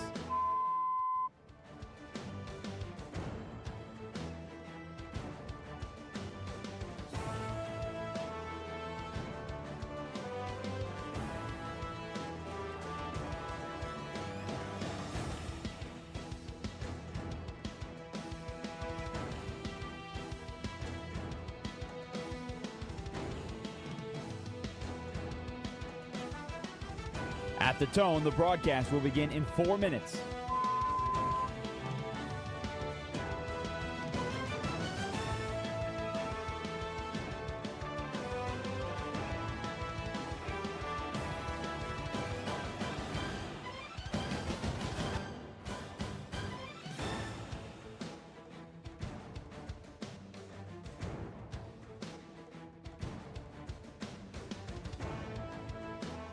At the tone, the broadcast will begin in 3 minutes and 30 seconds.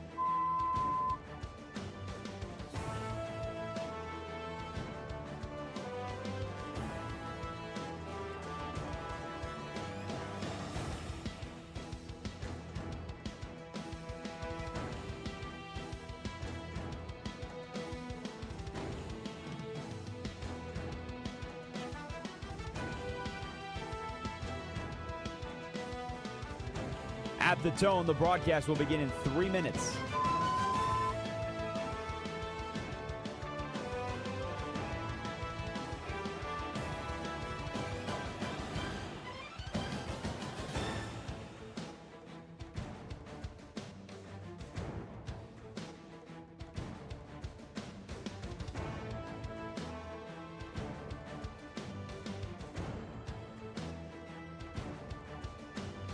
At the tone, the broadcast will begin in 2 minutes, 30 seconds.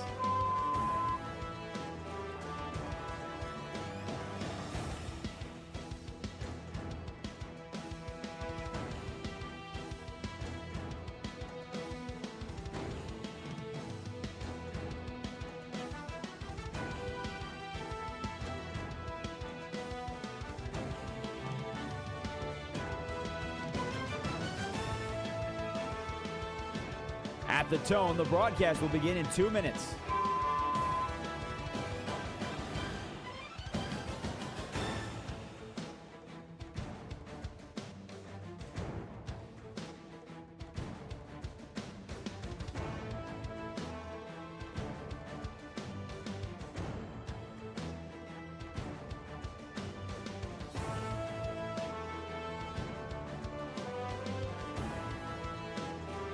At the tone, the broadcast will begin in 1 minute, 30 seconds.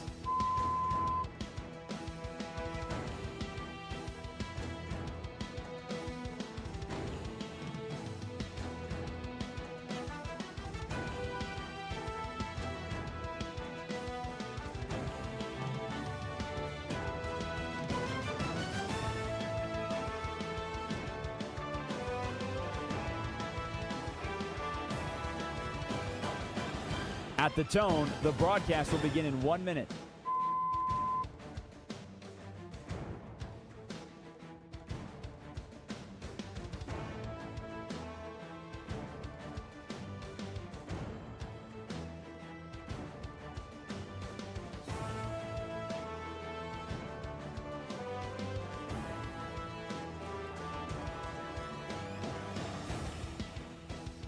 Stations, this is your final time check. At the tone, the broadcast will begin in 30 seconds.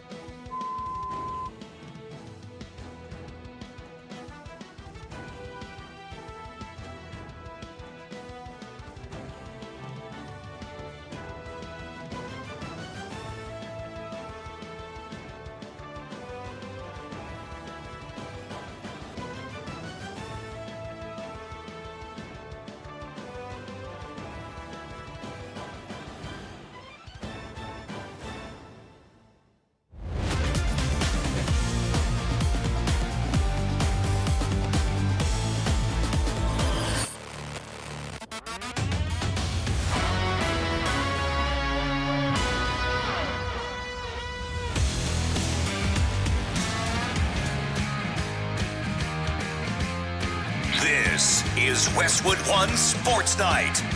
Here's Josh Graham. Let's get to the U.S. Open. Despite being the overwhelming favorite this week, it's not going to be Scottie Scheffler's week. Not at Shinnecock Hills, and you, frankly, shouldn't be all this surprised by this. The U.S. Open has been, by far, Scottie's worst major tournament. By far.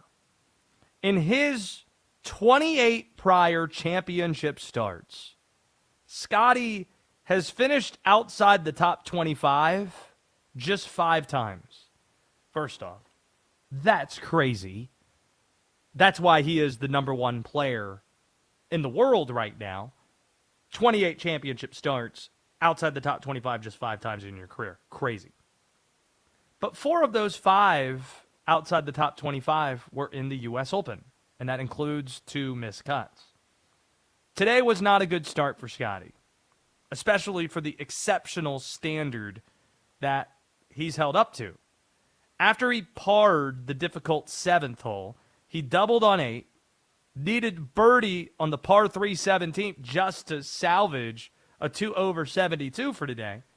And the sobering reality of this is this. As difficult as Shinnecock Hills is, today might have been the easiest the course is going to play all week. Here was the Golf Channel's Rex Hoggard on Westwood One Sports, specifically with Jim Rome earlier today, saying just this. It's as easy as it's going to play, Jim. And I know that's tough to say when you hear a player like Rory McIlroy, who shot 1 under, said he would have taken that at the beginning of the day. And keep in mind, the last 2 times the USGA was here for the U.S. Open, the last time being 2018, it did not go well. As a matter of fact, you could argue that they lost the golf course, whatever that means. So this time around, today's forecast called for winds that gusted to 40 miles an hour. So they erred on the side of caution. Erred on the side of caution. Easiest it's going to play.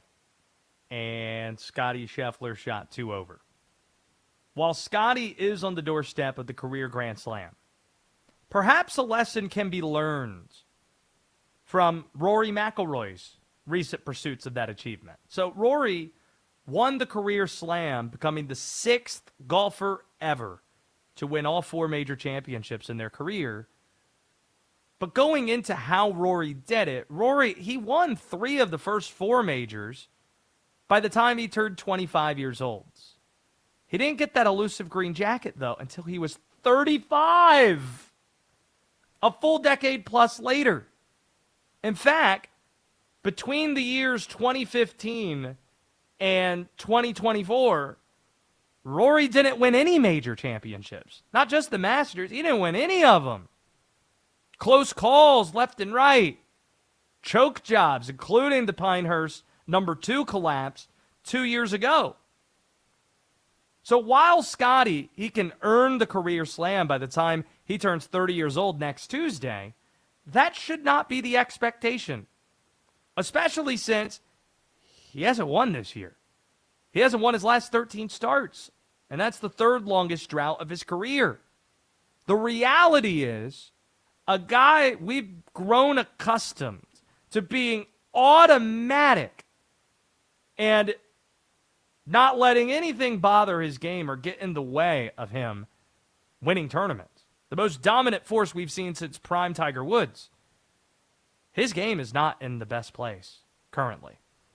His iron, his putter, it's far from that right now. When you watch him, it's more entertaining, frankly, to watch because you don't know what you're going to get. You don't know if it's going to go in. So, who actually wins this tournament? If it's not going to be Scottie Scheffler, who wins it? Well, following with the theme of this rant, look no further than past U.S. Open winners. Taking a quick scan of the leaderboard right now, there are, let's just count, how many former U.S. Open champions are within 5 shots of the lead, or to put it differently, are tied for 9th or better on the leaderboard. Tied for 9th or better on the leaderboard. There's Wyndham Clark, who has a 4-shot lead as of right now. Couldn't finish his round completely. He's on 17. He'll finish up his round and then play on tomorrow. Had the delay today. 6 under par. 4 shots better than the next closest competition. That's where you find Matt Fitzpatrick, U.S. Open champion from 2022. Wyndham Clark won it in 23, if memory serves, in Los Angeles. Dustin Johnson. Been a while, but he won a U.S. Open last decade. Gary Woodland, 2019 U.S. Open champ. John Rahm's won a U.S. Open recently. Rory McIlroy, has won a U.S. Open. Bryson DeChambeau won a U.S. Open. He's tied for 9th. He was the guy who won that Open in Pinehurst when Rory had the collapse.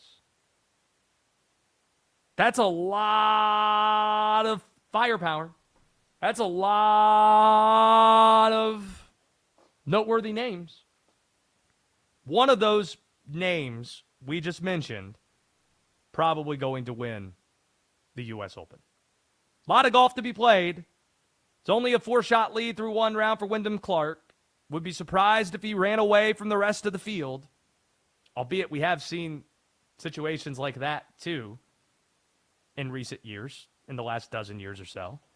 But kind of following with the theme, this golf course, the USGA, whoever wins this course, these tournaments, they generally have a type. And it doesn't seem that Scottie Scheffler is the type that fares all too well with the courses that the USGA picks, such as Shinnecock Hills in the Hamptons of New York. So look at Wyndham Clark. Look at Matt Fitzpatrick, Gary Woodland, Dustin Johnson, John Rahm, Rory McIlroy, Bryson DeChambeau. Those are the guys that are set up very well to win this major championship because they've done it before, and there's real value in that, given how difficult the conditions are ramped up to. If you haven't already, make sure you're subscribed to the YouTube channel, searching Westwood One Sports Night. We're on Apple Podcasts. We're on Spotify, Westwood One Sports Night as well. We were asking the question, are there other sports that could benefit from playing the championship at a neutral site? Do you remember when the NFL brought this idea up a few years ago about conference championship games? And the reaction was violent. No. Under no circumstances. Like D-Day, I can't tell with you sometimes where your head's at on some things. But do you think we have our championships figured out, or are there sports you think neutral sites there might be some value to it? 310-840-4910 if you want in. No, the neutral site stuff makes things way too corporate. Like the Super Bowl is corporate AF. I can't imagine Final the Four? idea of seeing conference championships at a neutral site, too. I agree. And the point to bring up with the NHL and the NBA, it's series. That's the problem. You can't do that with series, I don't think. No, not in good consciousness, without it just becoming the stupidest thing ever. Okay, then let's bring it to the other point with the College World Series in mind in Omaha. Should college football end every season at the Rose Bowl? Should there be a centralized Omaha-like site for the Final Four as well? For the Final Four, no. I don't think. I think what Omaha has is special for a number of different reasons, but one of the reasons is because it gives it gives us a lure. There's a lot of people that don't watch college baseball, but it gives the allure of like this one final thing, so it makes it special from everything else. You don't necessarily saying it's a gimmick is maybe not the nicest thing in the world because it sounds like you're undercutting it, but like the NCAA tournament doesn't need the gimmick of one specific place.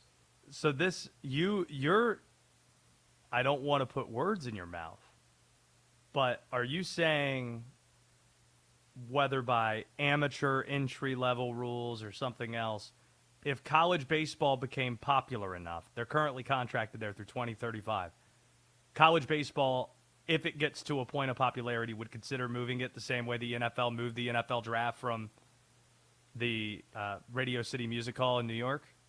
Well, we have seen in college sports that money determines everything, so yes. That makes me really sad. It does. What about college football? Rose Bowl? Oh, yeah, everyone has a brain thinks that it should end in the Rose Bowl. Yeah, the problem is they don't want to give up January 1st because they believe that's the Rose Bowl and that's when the date should be. And if you have that game, the other major bowls believe that, wait a minute, you're going to have that game and you're going to have the national championship as well. Like, there should be one Rose Bowl each year. It should be the championship game. But then that probably doesn't happen on January 1st. And there's the rub. That's the problem. Sounds like sour grapes. But again, money solves that. Hopefully it does. You'd think that the money is great enough that the Rose Bowl would just be like, yes, yes, yes. But moving off tradition is a very difficult nut to crack. We learn in sports time and time again. But do think that college sports could benefit, because I disagree with you on the Final Four front. I think Indianapolis, they kind of like Omaha. They do it right. They embrace it every year, and the convenience of it and the way that they host that tournament. It's once you experience it, you understand it, and they do just an excellent job with it. So I'm in favor of it. Moving this thing along. We have a jam-packed list of sound here. A jam-packed sound machine, including Knicks parade sound and the latest Christian Pulisic update from Mauricio Pochettino. And that's next.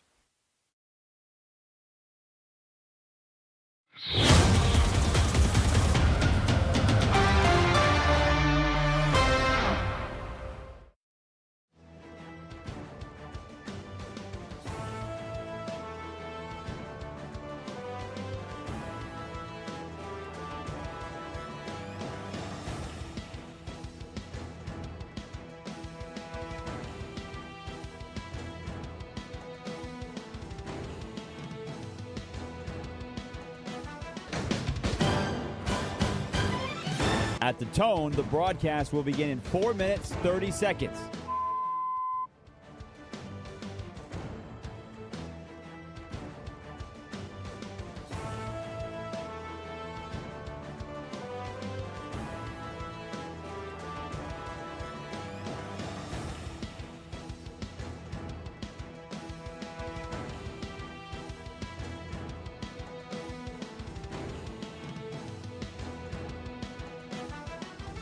At the tone, the broadcast will begin in 4 minutes.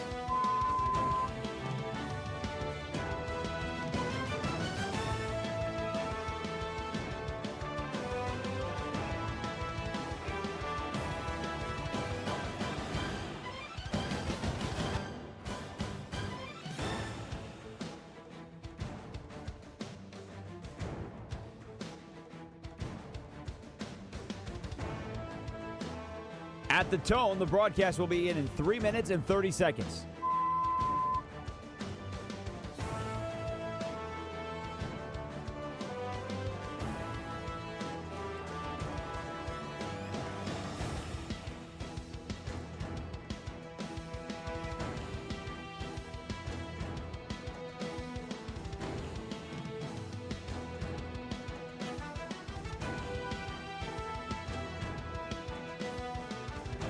At the tone, the broadcast will begin in 3 minutes.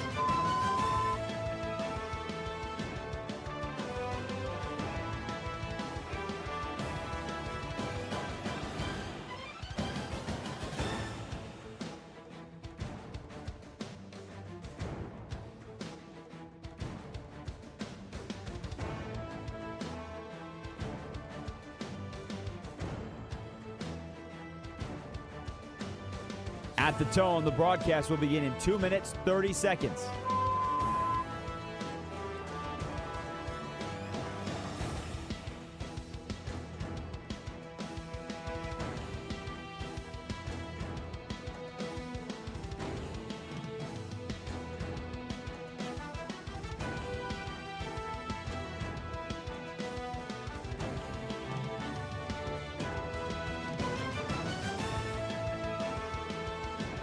At the tone, the broadcast will begin in 2 minutes.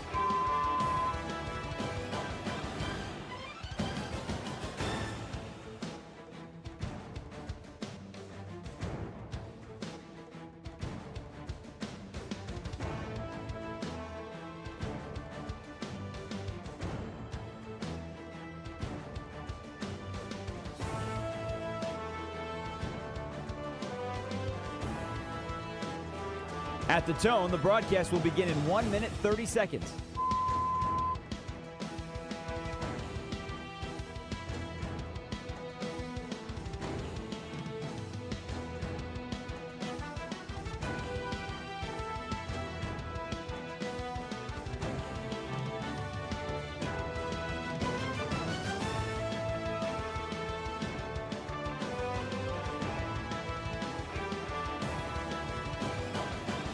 At the tone, the broadcast will begin in 1 minute.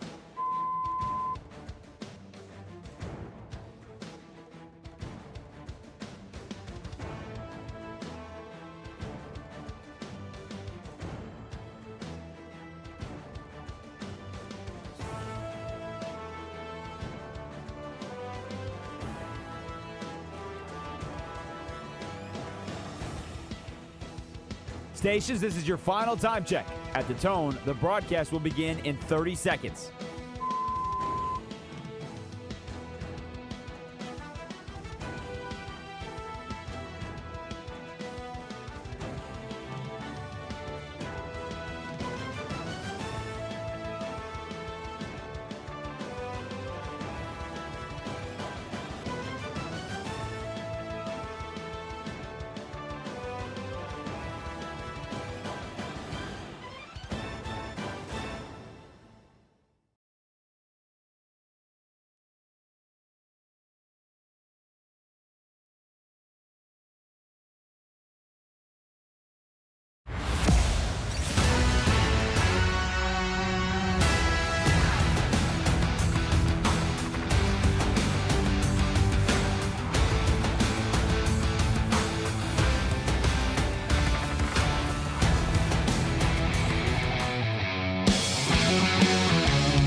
Westwood One Sports Night. Here's Josh Graham. If you were at the New York Knicks victory parade, I want to hear from you. 310-840-4910. The same goes if you were at a World Cup match this week. 310-840-4910. Bonus points if you're foreign and have an accent, because all I've got is a really awful British / should we say Australian sounding accent. Blimey! We could use a little bit more diversity in that regard. 310-840-4910 if you want in. The World Cup and the Knicks victory parade, top of mind when we look at our sound machine today. Because there is a lot of sound to react to, including Mike Brown, Knicks head coach, almost single-handedly reviving the Baja men into relevance.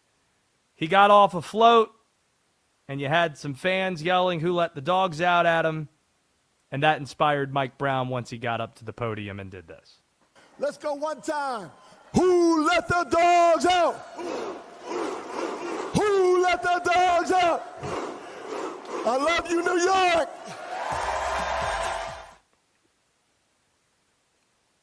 I'm waiting for Spotify or one of these music streaming companies to announce that over the last week or so, Who Let the Dogs Out by the Baja Men is one of the most listened to songs in America right now.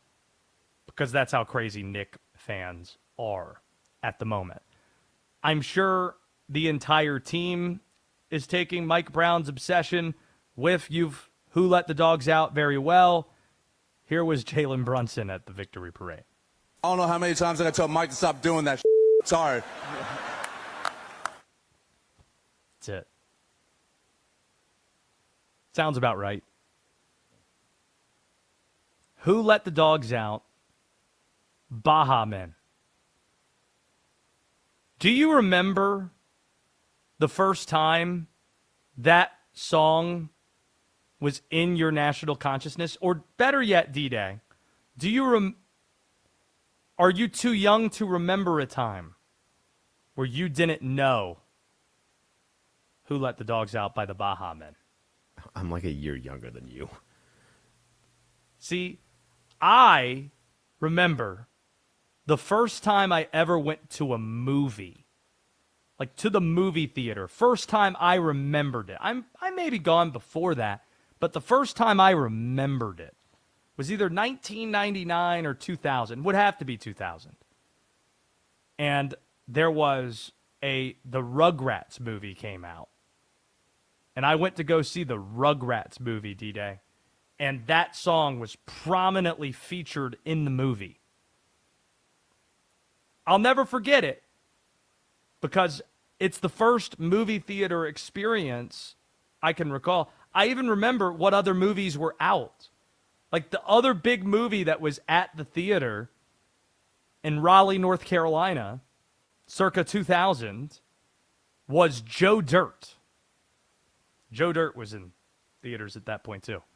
But the Baha Men, that was the first time Who Let the Dogs Out was presented to me.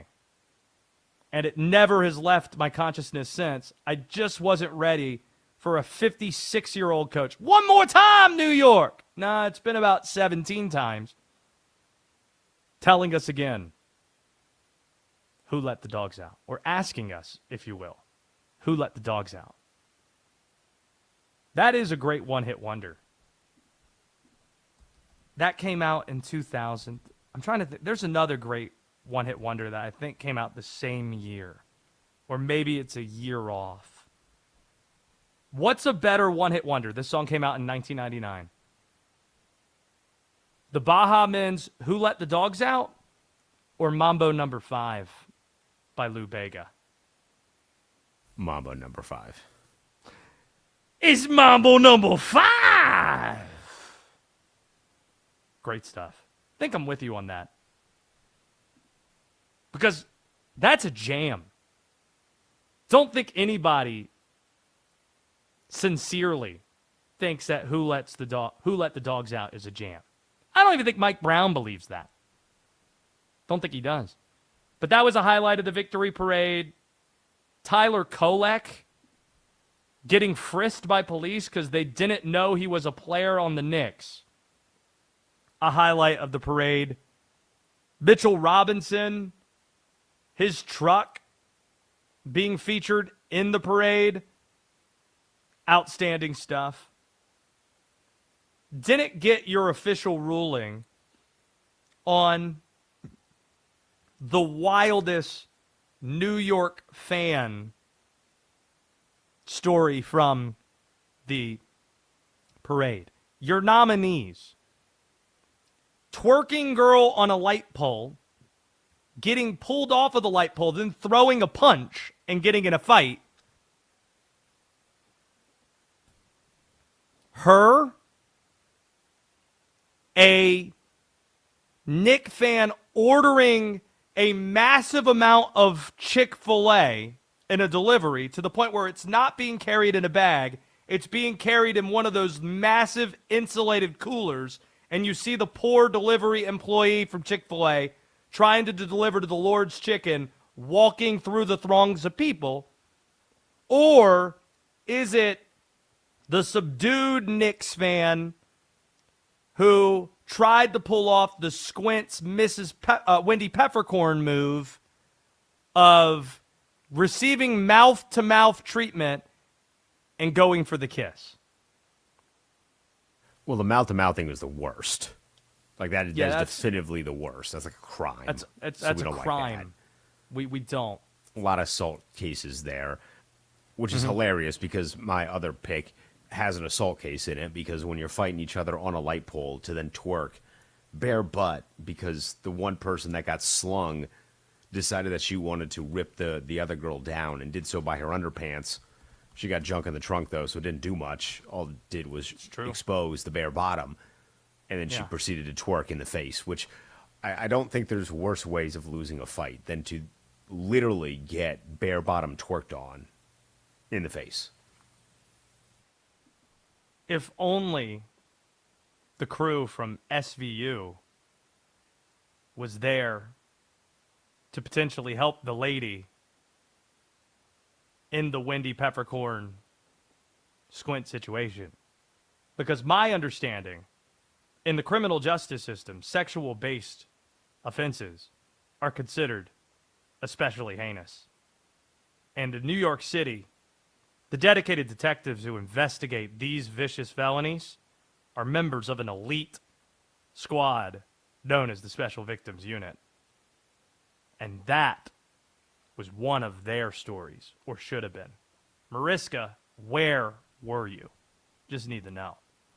So that's the Knicks victory parade. Transitioning to Mauricio Pochettino. Christian Pulisic didn't practice with the club today. They call it training in soccer.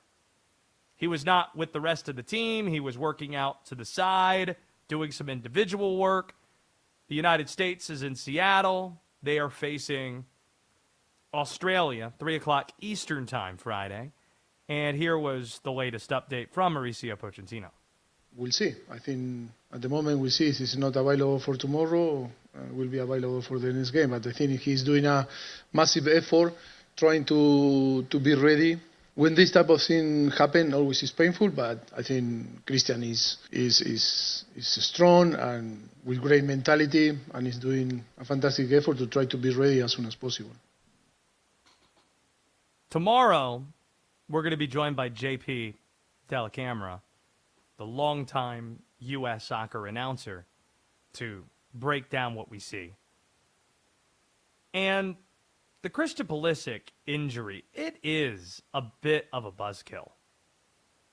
Because it's kind of hard to poke holes through what we saw against Paraguay last week. It's hard to poke holes in it. You won 4-1. You dominated. You look great. It was about as good as it could have been for the United States. And then your best player is coming out of it injured? It does give some credence to those who still have their reservations with this team. Now, the men's national team, they have a chance to send a message that it's truly a new day for the Federation if they were to win against Australia. But right now, you could have your reservations. You could dismiss the demolition of Paraguay, saying, well, it's just Paraguay. You're the host country. FIFA, they try to give you a cupcake to open things up for hosting the World Cup. You should wax them anyway. You could also say it's a singular result.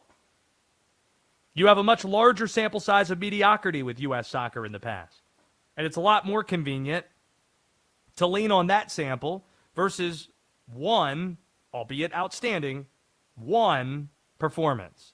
And now you have the Pulisic injury that kind of justifies or affirms your unwillingness to buy in. But if the Americans do beat Australia, dream as big as you want to dream.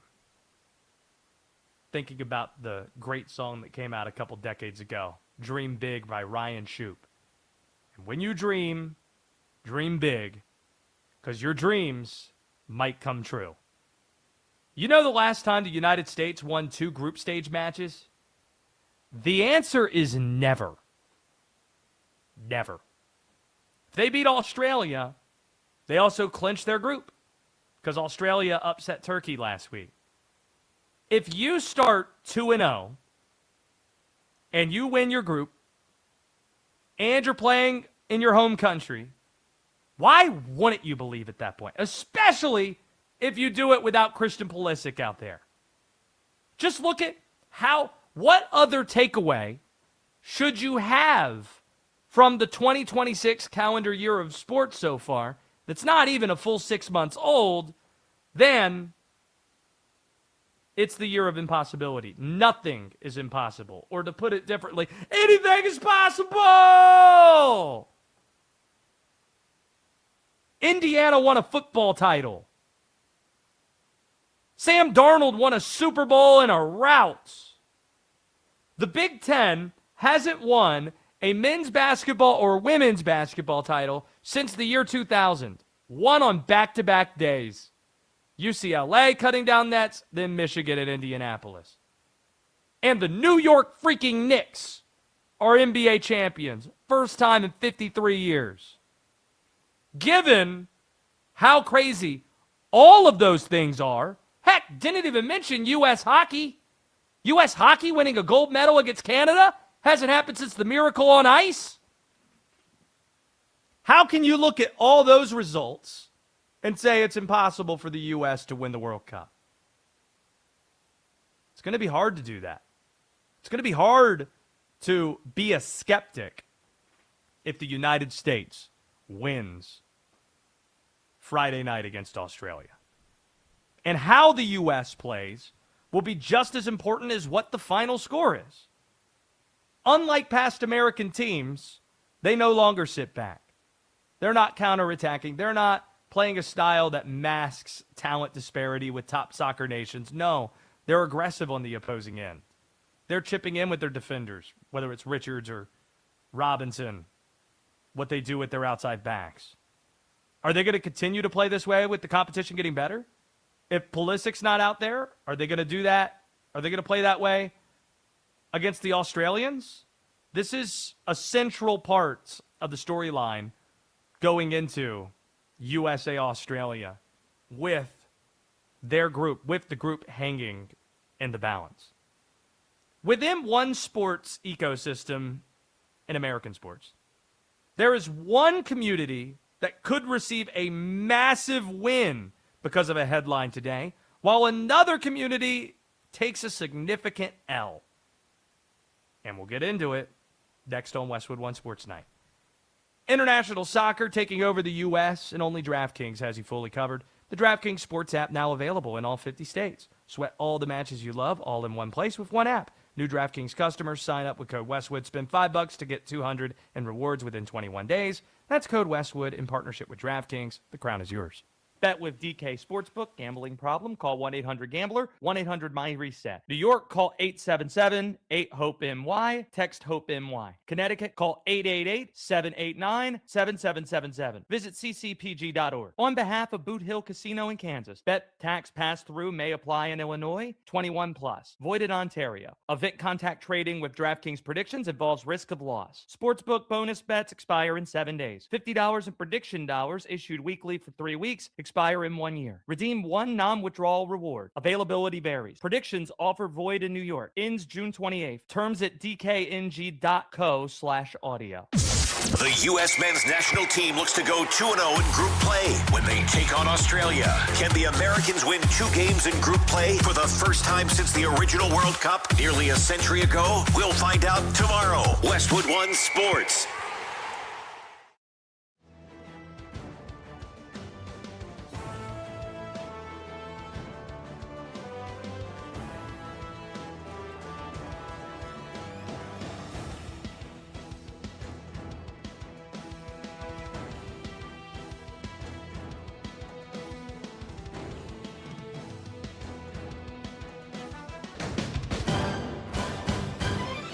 At the tone, the broadcast will begin in 4 minutes, 30 seconds.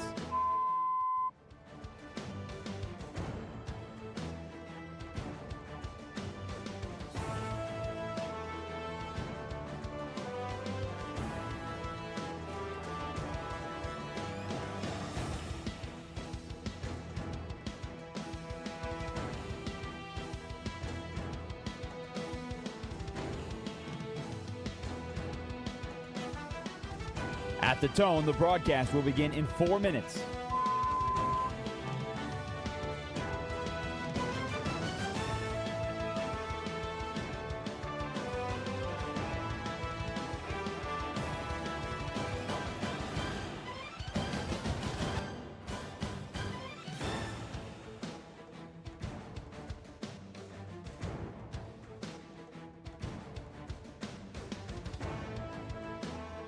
At the tone, the broadcast will begin in 3 minutes and 30 seconds.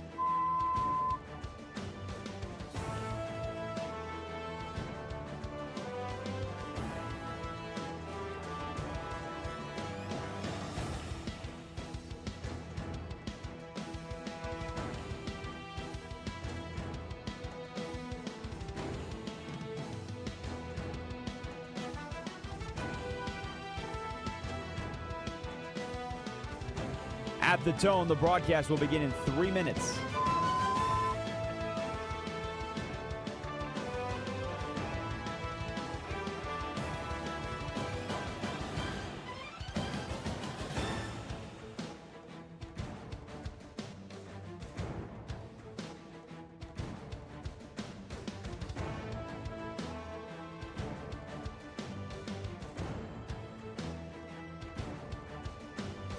At the tone, the broadcast will begin in 2 minutes, 30 seconds.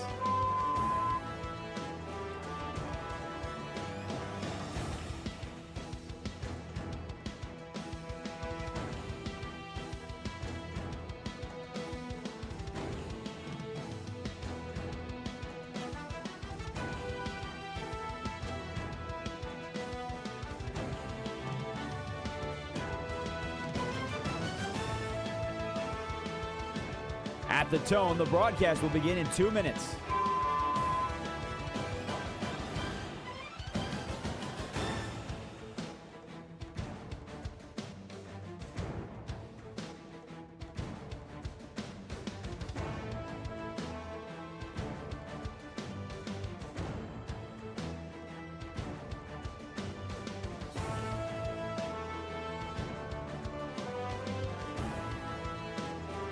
At the tone, the broadcast will begin in 1 minute, 30 seconds.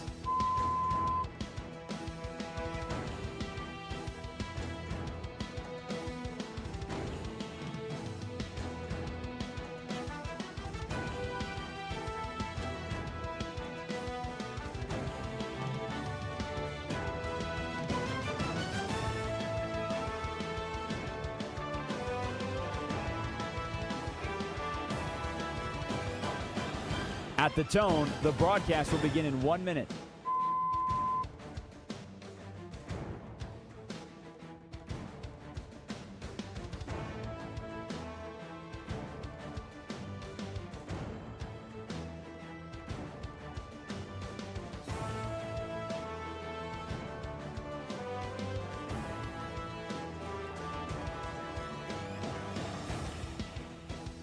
Stations, this is your final time check. At the tone, the broadcast will begin in 30 seconds.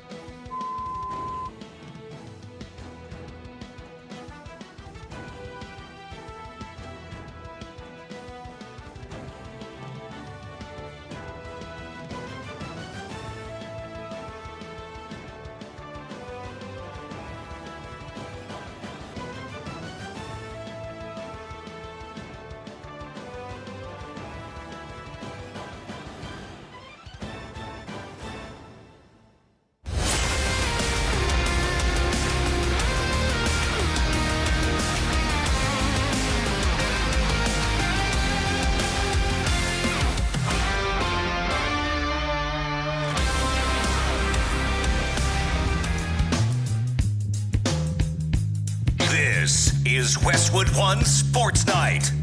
Here's Josh Graham.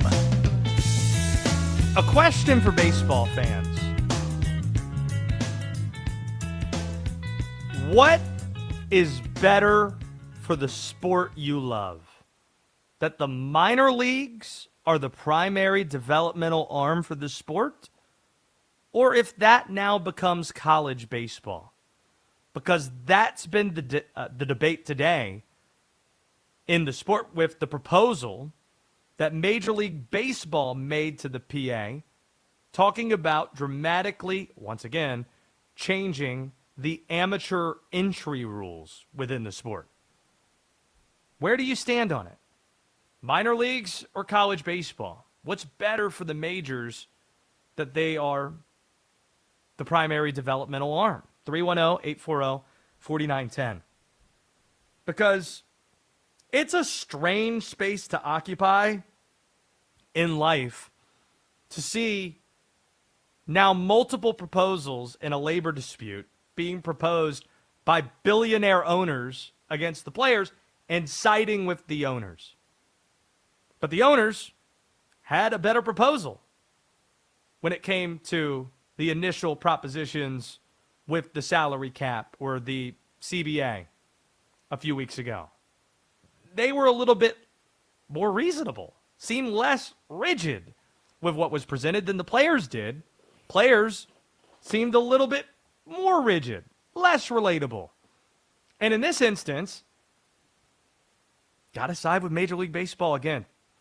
Now, really what this is about is the value of college baseball versus the value of the minor leagues.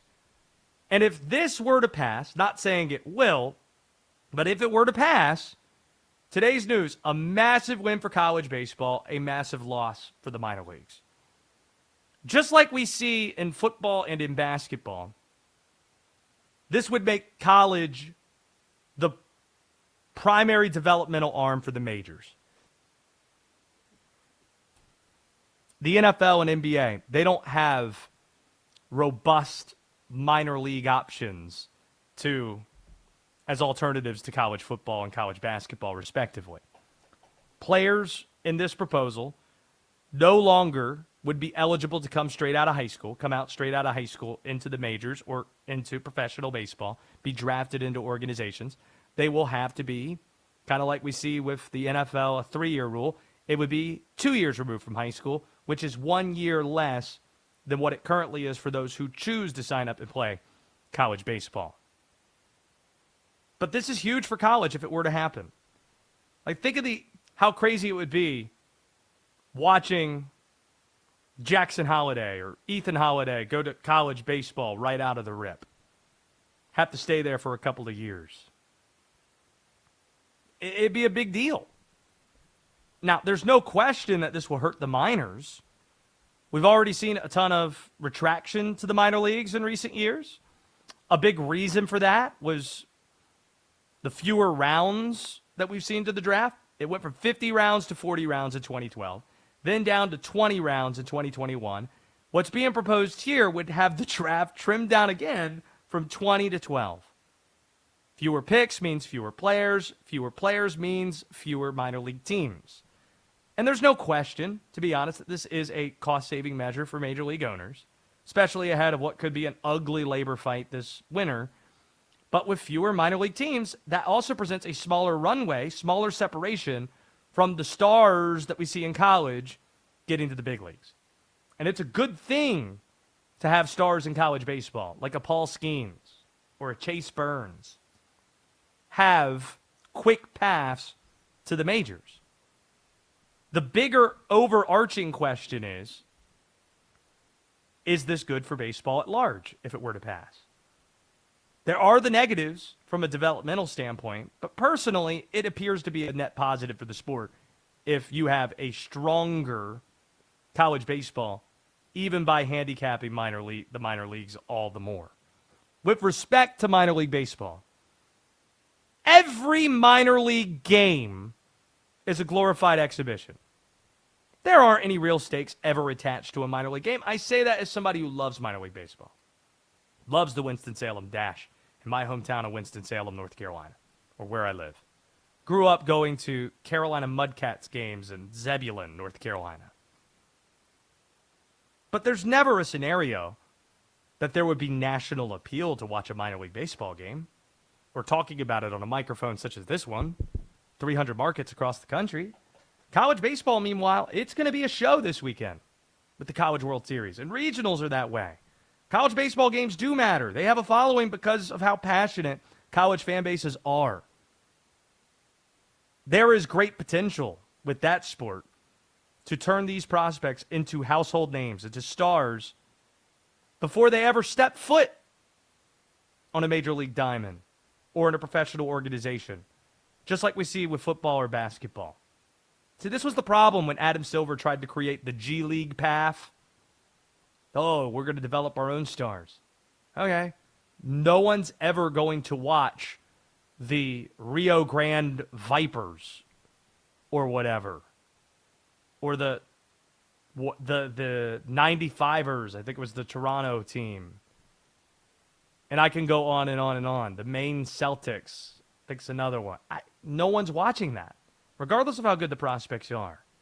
No, but they'll watch college basketball. Fernando Mendoza, we know who that is already. We have a history of Fernando Mendoza. And he hasn't played a snap in the NFL.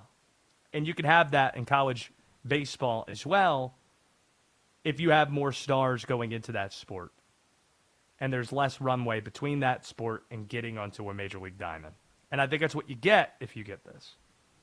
310-840-4910 if you want in.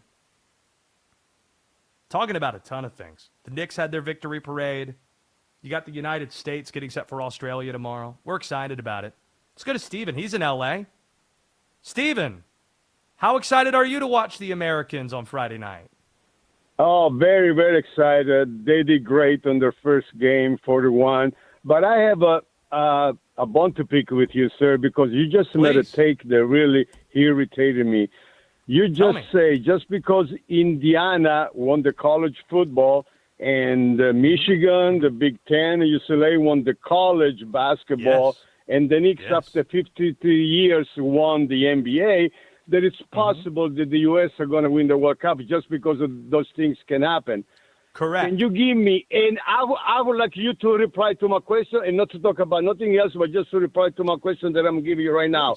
Can you give me no for instance like you made to say that the U.S. might have a chance? Give me one instance when in the World Cup has happened that a lower team has ever won the World Cup. One instance. That's my question, and I don't want you to beat around the bush about something else. That's the question I want you to ask you, because you just say, just because in college football, in college basketball, or whatever happened is that anybody can win.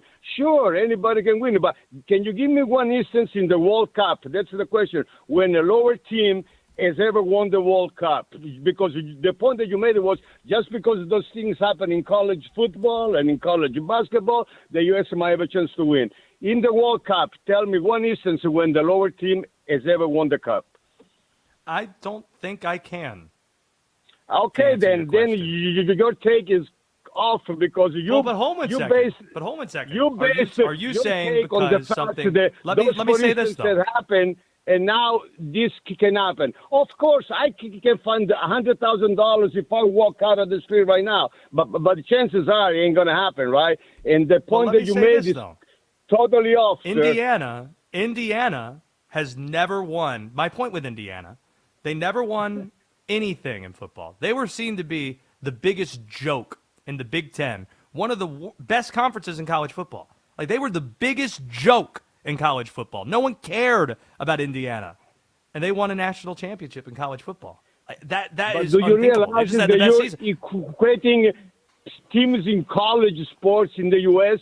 with the World Cup? That is the World Cup with teams in the World Cup. Would you like me to use Leicester City as an example? Would soccer be better for you as well? Just because I got you on this, you can say, you know what? I agree with you. And I'm sorry that I made it, because you are totally bonkers on this, and you know it. Well, and by the way, you cannot give me one instance when this happened in the World Cup. No, I don't think I can. But you just gave me 5 instances about U.S. sports in college. That's why it happens. Oh, my Lord, dude. You're so off on this. The call. I'm off on it. I'm fine if you believe that. Thank you, Stephen. Appreciate the call. It's good to hear from you. Shout out to our friends, by the way, at 97.1 The Fan out that way. I saw, did you see who Derek Fisher had on his show this morning? Some guy named Dr. Dre. Might have heard of them. Brock Vereen and D-Mac, they do a great job over there. So shout out to those folks, 97.1 The Fan out in L.A. You're right. I can't list a specific example where it's happened in the World Cup. But does that mean it's impossible because it's never happened before? By the way, I'm not saying that the U.S. is going to do this.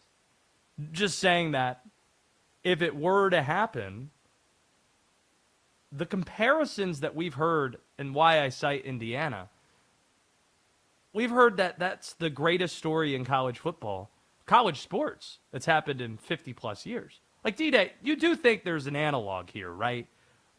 The craziness of Indiana winning a title, the way that was viewed in sport. I think Coach K said publicly, that's the greatest story I've seen in college sports in the last 50 years. That's what it would be like talking about what U.S. soccer's respect level was in the world of soccer, where Indiana football was previously. I actually do think that's a good example because no one thought that Indiana was good, and nobody thinks Team USA is good. That's not predicting Impossible. that Team USA is going to win. Right. And it's not just that they won the first match. It's that they looked in a way we've never seen American soccer look. And they're at home, and it's been an insane year where things have happened that have never happened before. And if they beat Australia the same way, and they do so without Christian Pulisic, let's just say hypothetically, dream big. That's what I say. Dream big. How about Hassan in Pasadena? Hassan, we were just talking about minor leagues versus what's being proposed here, a strengthened college baseball. What would be better for the sport, you think? So for me, I'm just going to draw a parallel that you made, that the G League is, correct me if I'm wrong, you mentioned that it's getting a little worthless. It's like Adam Silver's investment in there has been, yes, I guess. And he got rid of it. Essential? He got rid of it as a result. He's even admitted it was a mistake.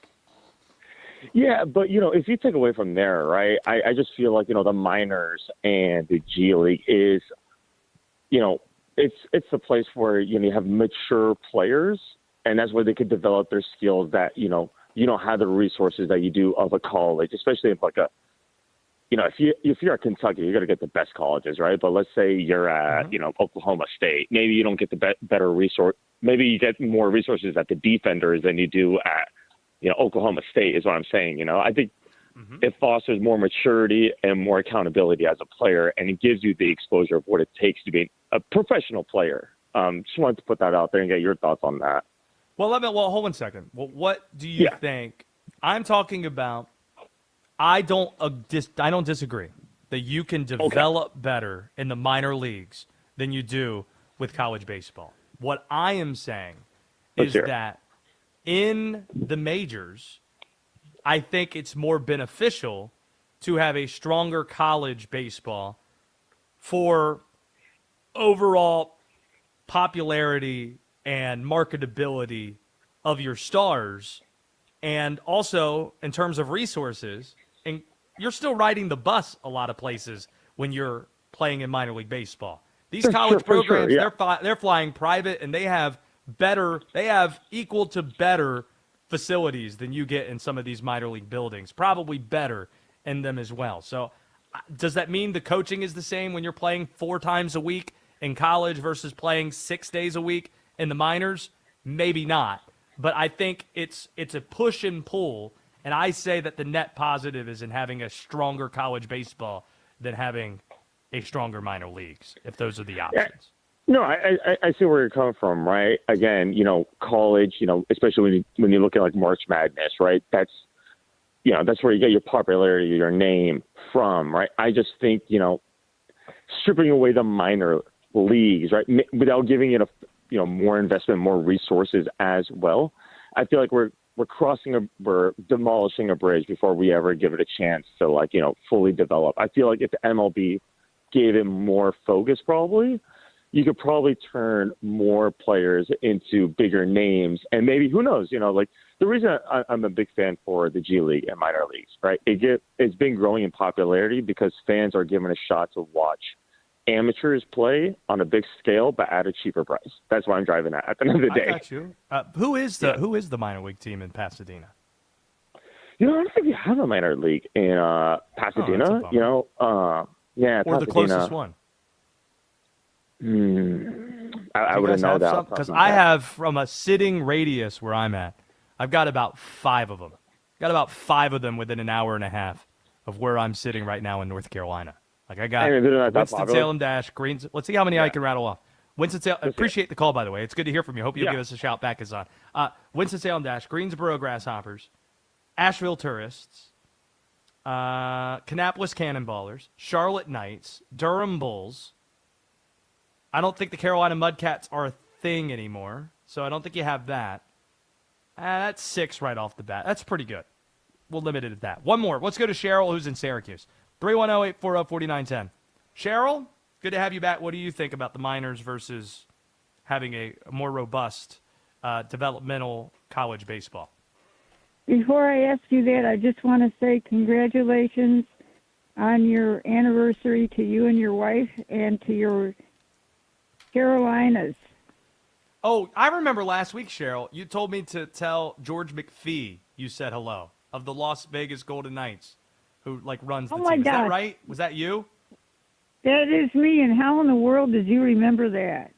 Well, because I totally thought, okay, I'm not going to do that. And then I was at the water cooler later that night in between the first and second period, and who comes walking by and then stands right next to me? George McPhee. And I say, hey, we had a caller at 2:45 this morning named Cheryl. She's in Syracuse. Said she went to high school or something with you. And he grabbed a pretzel and then moved about. He didn't have much time for me in that regard.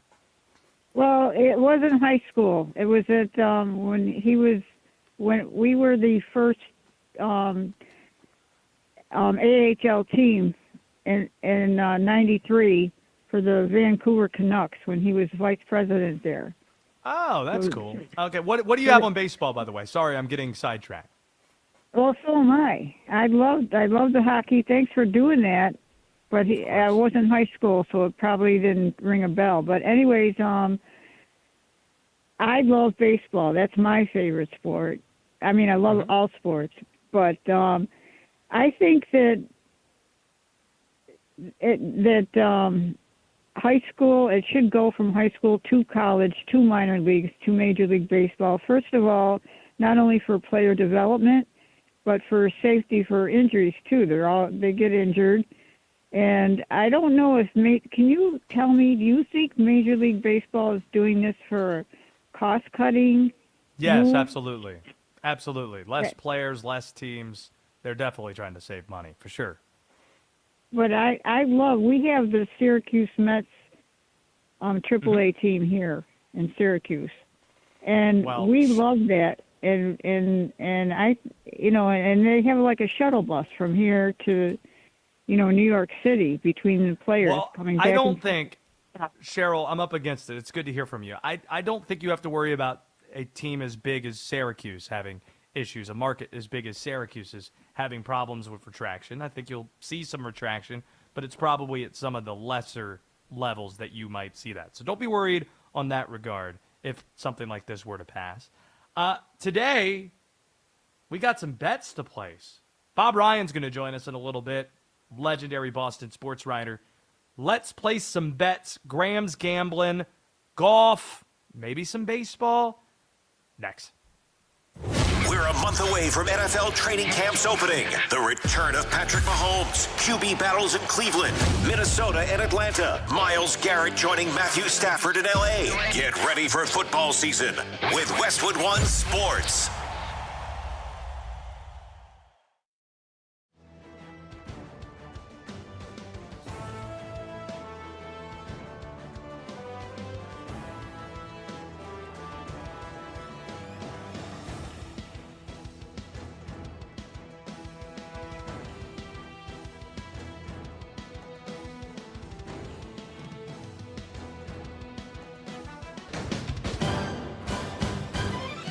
At the tone, the broadcast will begin in 4 minutes, 30 seconds.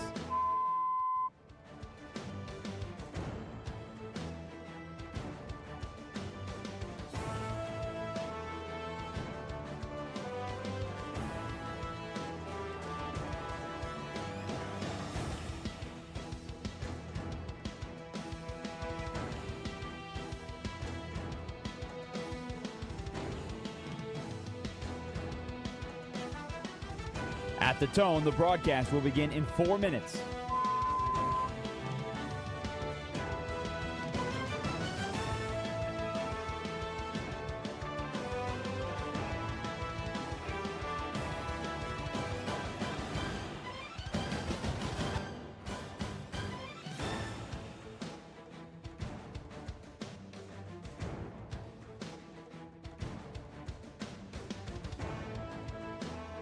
At the tone, the broadcast will begin in 3 minutes and 30 seconds.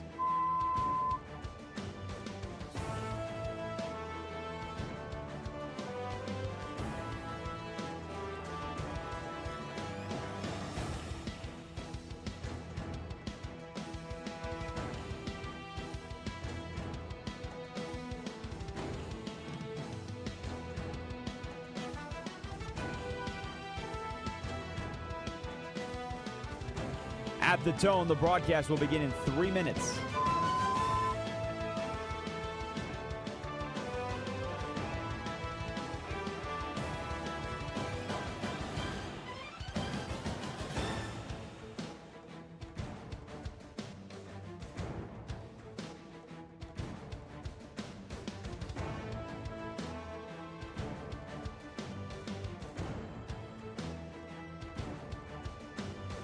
At the tone, the broadcast will begin in 2 minutes, 30 seconds.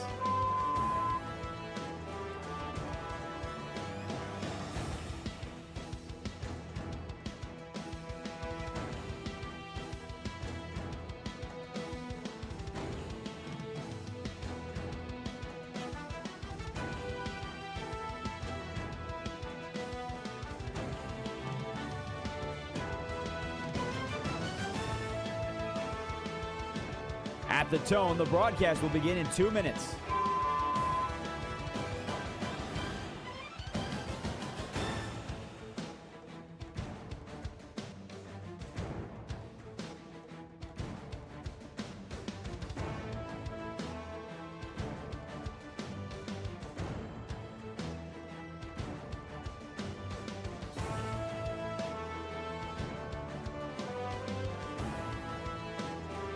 At the tone, the broadcast will begin in 1 minute, 30 seconds.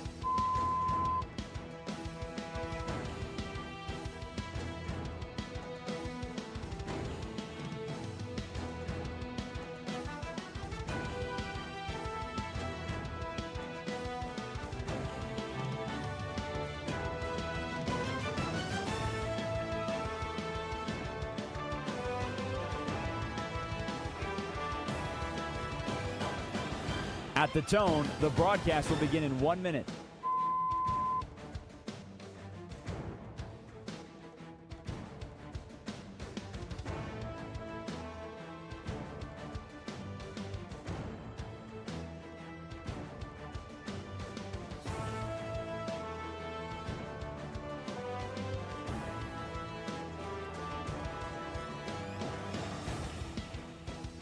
Stations, this is your final time check. At the tone, the broadcast will begin in 30 seconds.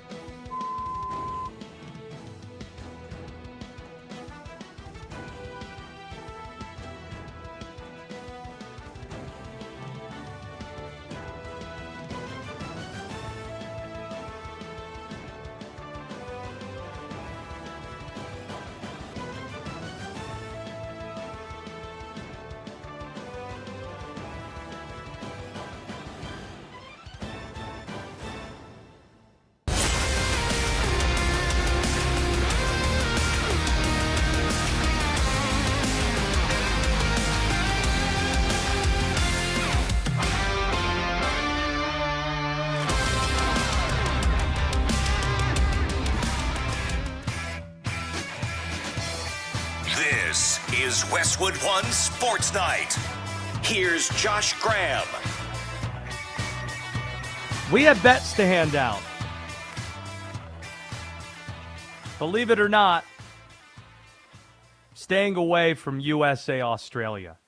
Not going there since we don't know Christian Pulisic's status for the game. And betting against the Americans, well, un-American.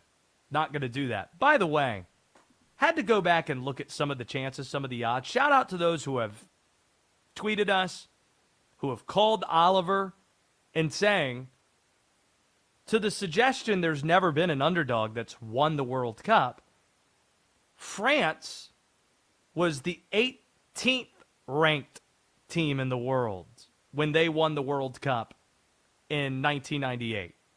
So, even though what we've seen from the French has been dominant in recent years, Mbappe and company, 1998, bursting onto the scene, a young Thierry Henry and all the talented players that the French had at that point. So did want to volunteer that.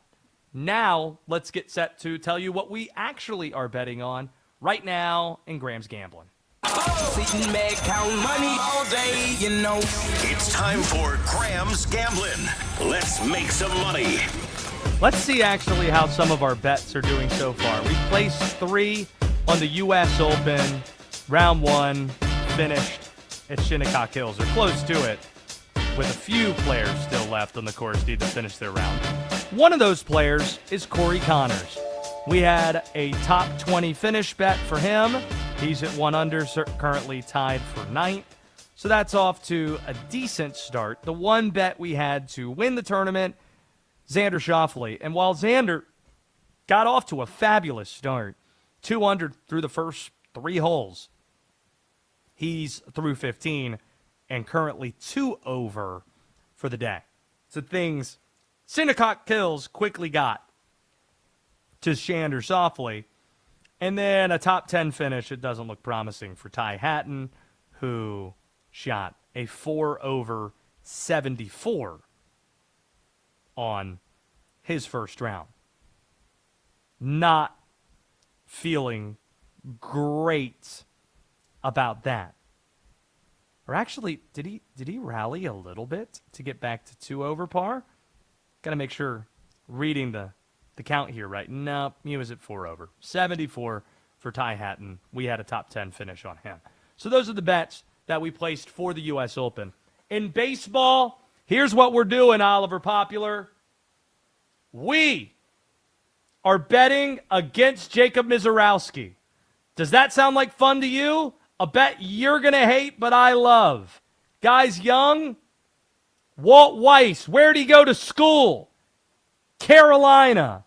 He's the manager of the Braves on a weekend that Carolina is playing in the College World Series. Might win it for the first time. They're favored to do that.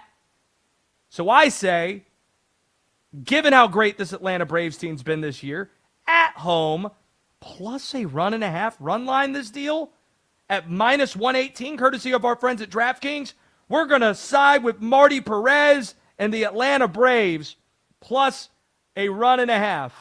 Which sounds like a nightmare given what Jacob Mizorowski did last week with his 15 or so Ks and his complete game shutout and only allowing a hit. We're on with you, Atlanta Braves. And here's another thing. I'm a Baltimore Orioles fan. I host a late-night program here on Westwood One Sports Night. Everybody who has who has taken calls and board up this show seems to love the LA Dodgers. Well, the Orioles are playing the Dodgers this weekend, and if you don't think at the run line plus 1.5 runs that I'm going to take the Baltimore Orioles to cover that against Roki Sasaki and the Dodgers, you're out your damn mind. Birds by a million at Dodger Stadium tomorrow night. So the Dodgers and the Braves, that is what we are on tomorrow night. Tempted to take Rhett Lauder as well against the New York Yankees. Oh, the Orioles against the Dodgers, if I misspoke there. Apologies. Rhett Lauder against Cam Schlittler of the Yankees might be something we look at as well. But no, baseball, we're on it. We have Bob Ryan that's going to join the program in just a little bit. He'll drop by in a half hour. You know him from the Sports Reporters and from Around the Horn back in the day. Hall of Fame sports writer from the Boston Globe. And the reason we're bringing Bob on, well, a lot of stuff going on in the NBA. The Knicks just had a victory parade in the Canyon of Heroes, and well, the Celtics, speaking of Boston sports teams, the Celtics might be landing some guy named Giannis in the next week. We'll see ahead of the draft next Tuesday. But on Friday, June 19th, 2026, it'll be the 40-year anniversary of one of the more tragic events in the history of basketball. Len Bias was drafted on June 17th, 1986, shortly after one of the greatest NBA teams ever won the title, the 86 Celtics, just as good as it gets. And they had the number 2 pick. They took the star out of Maryland that many thought might have been better than Michael Jordan in the NBA, if you watched ACC basketball at that time. Taken number 2 overall by the Celtics, and then 2 days later, dead. Having a reaction to cocaine use that led to a lot of legislation and a lot of hand-wringing in this country. 40 years ago, that happened. And Bob Ryan will share his memories of Len Bias from the Boston end of things in covering that story. It's also a significant day. It's a holiday. It's Juneteenth as well. But also that it marks the 20-year anniversary of my favorite team winning the Stanley Cup. The Carolina Hurricanes won June 19th, 2006. I'll never forget that date for that reason as well. The Hurricanes won the Cup earlier this week, so something worth bringing up. But Bob Ryan is going to be our guest in the next half hour or so. Before we get to him, Joe Burrow compared the 2026 Cincinnati Bengals to the 2019 LSU Tigers this week. Believe it or not, there is a case that Joe might be right on this one. And that case is next on Westwood One Sports Night. This is Westwood One Sports.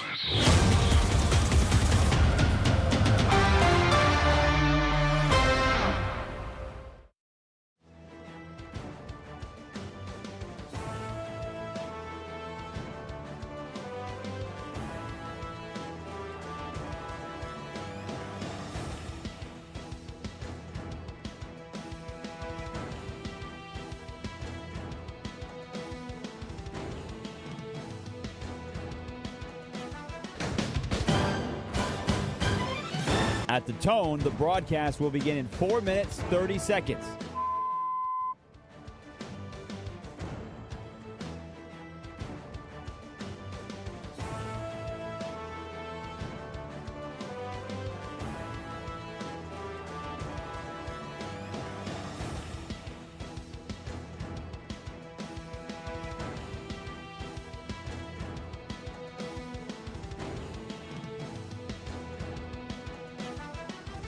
At the tone, the broadcast will begin in 4 minutes.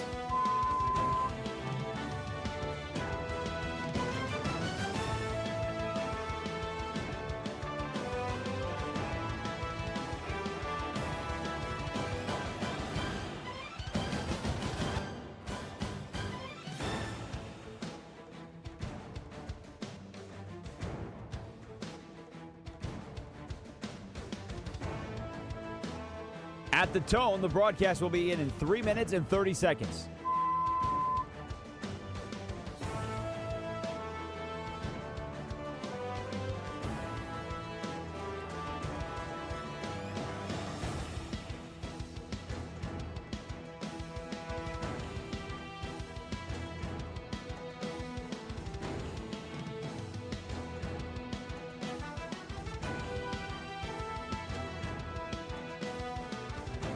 At the tone, the broadcast will begin in 3 minutes.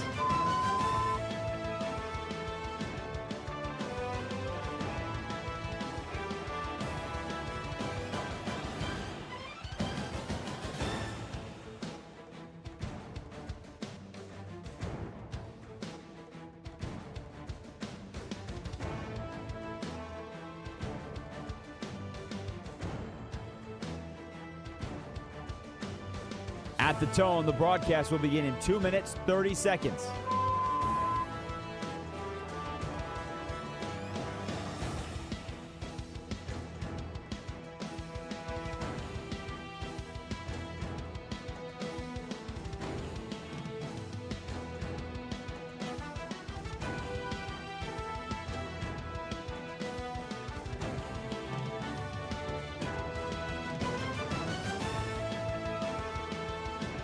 At the tone, the broadcast will begin in 2 minutes.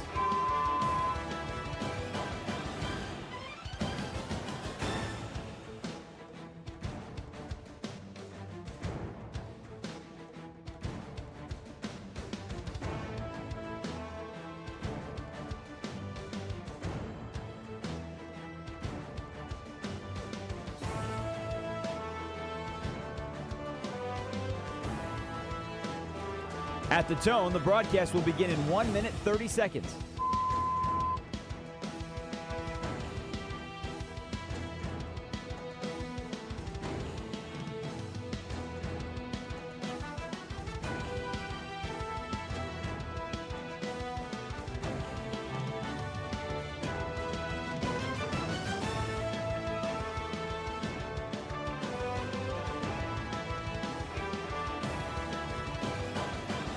At the tone, the broadcast will begin in 1 minute.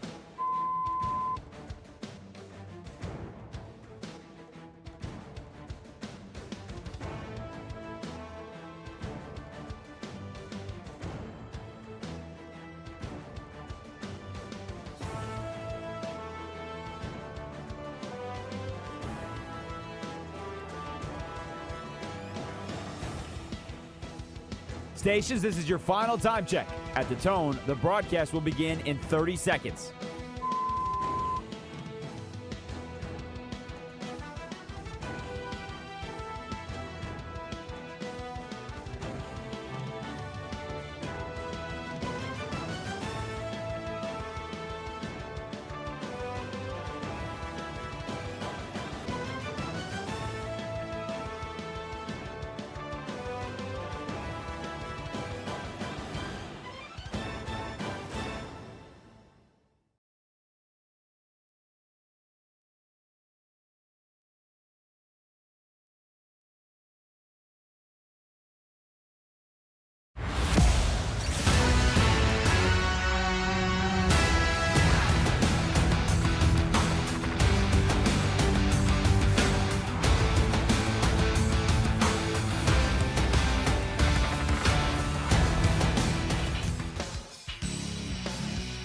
This is Westwood One Sports Night.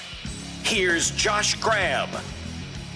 We've reached the point in the evening where Oliver Popular and Denton Day are going back and forth trying to master the college football equivalent of 82-0. Is it called 20-0? Because that's the NFL version of it, and college football's just an offshoot of it, or is it 16-0? No, it's 16-0. And we keep, the two of us have gotten 14-2 like 6 times, but we've not gotten better than 14-2, and it's aggravating. Okay. Because we're about to talk about one of the greatest college football teams of all time, the 2019 LSU Tigers, and what Joe Burrow had to say relative to the 2026 Cincinnati Bengals, can we try to run it? How many positions do we have to do for college football? You got to do a lot. I don't know that we could run it because you got to put 12. No, I don't think that we can do it. But you know what we're going to do instead? Just so we can turn what you guys are doing behind the scenes rather than working into content. Can we see who does better? Can we refresh it right now at the start of the segment so you guys have the same amount of time, and we figure out between you and Oliver Popular what your lineup looks like and who gets the better record? We can definitely do that. I'm game. It's an easy one. All right, Oliver, Denton, we're going to refresh our pages, and we're going to do this in 3, 2, 1. And let me know when your team is complete, and we'll see how you guys compared to each other and whether or not we agree with the assessment of whose team is better. In the meantime, Joe Burrow, not even casually, not even with subtlety, compared the 2026 Cincinnati Bengals to his LSU national champions in 2019. Here he was doing that earlier today. You go back and watch what I said before 2019 season at LSU. I feel very similarly about this team. I'm so excited to get started and get moving, and I wish we would ramp this right into training camp so we can continue to improve. Because I feel like, there's so much greatness that we're going to be able to achieve this year. I'm just excited to get going. The reaction to this has largely been clowning Joe Burrow. But frankly, believe it or not, it makes sense why Joe Burrow would compare these Bengals to that title team at LSU. Because rather than go back to what Joe Burrow said about that team prior to that season, how about let's just go back to the preseason rankings, what folks were saying about LSU going into that year. They weren't projected to make a national championship game. In fact, they weren't picked to win the SEC. They only received 5 of a possible 260 votes in the preseason poll in the SEC to win their division. So that team wasn't expected to be one of the greatest teams ever. That was a surprise. Joe Burrow wasn't expected to win the Heisman Trophy. Mel Kiper had him mocked to be a 6th-round pick prior to that year. So when you look at the Bengals, they're not favorites to win the AFC North. They have the 8th best odds to win the AFC, courtesy of our friends at DraftKings. Since only 7 teams make the postseason last we checked, odds makers are essentially saying Cincinnati's probably going to miss the playoffs. So they are being slept on. So why is Joe Burrow feeling confident in this year's team? Well, there is a case for it. They have a top 4 quarterback in the sport. That's what Joe Burrow is. When you look at the top of the NFL, the top tier, yes, we know Drake May and Matthew Stafford were the best quarterbacks last year in the MVP conversation. We understand. But the top 4 quarterbacks, talent-wise, in this game, it's Patrick Mahomes, Josh Allen, Lamar Jackson, and Joe Burrow. Unlike Lamar and Josh, he's been to a Super Bowl and was leading in the final 3 minutes of that Super Bowl. Nearly won the damn thing for the Bengals. Joe Burrow, he has better weapons than all those elite quarterbacks, too. The Bengals, they were the only AFC North team that didn't make a coaching change this offseason. They chose stability in Zach Taylor, while the Browns, the Ravens, they made surprising moves. Off their head coach, Mike Tomlin, stepped down in Pittsburgh. So while they lost Trey Hendrickson to the division rival in Baltimore, no AFC North team made a bigger acquisition, both literally and figuratively, than Cincinnati adding Dexter Lawrence. They added Boy Maffa to that defensive front as well. And that's going to be impactful. But much like every other team in the AFC, the Bengals have key flaws you can point to. So this is generally how a segment like this works. You point to one team, you single out one team that could win the AFC, and then everybody gets mad at you pointing at the flaw that they clearly have, and then they start advocating for somebody else without recognizing the flaw that that team has. But every single one in the AFC has it. For the Ravens and Bills, this season, you're talking about first-time, first-year head coaches, Joe Brady and Jesse Minter. When does that ever result in winning a championship? Those quarterbacks have never broken through to the Super Bowl before, as we mentioned. In L.A., Justin Herbert hasn't won a playoff game. In Kansas City, it's injuries, it's age. It's a bad season they're coming off of. In New England, you get a cupcake schedule last year. Now you get a difficult schedule. You lost key pieces. You have a horny coach. Allegedly. When you look at the Bengals' flaw, it's simply Joe Burrow's health. The O-line's decent. It's never been great. It still isn't great. And he's missed 16 games over the last 3 seasons. So when you're doing the calculus on the Bengals this year, if Joe Burrow is healthy, they can win the division. They could potentially go to the Super Bowl. If he isn't, they aren't even a playoff team. And maybe that's where they relate to 2019 LSU. With Joe Burrow, you can win it all. Without him,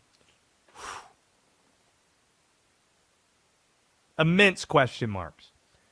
We're going to be joined in about a dozen minutes or so by the great Bob Ryan. Look forward to visiting with him. Boston Globe, you know him from Around the Horn and the Sports Reporters. Denton Day, Oliver Popular. How is your 16-0 going at the moment? Not a great performance.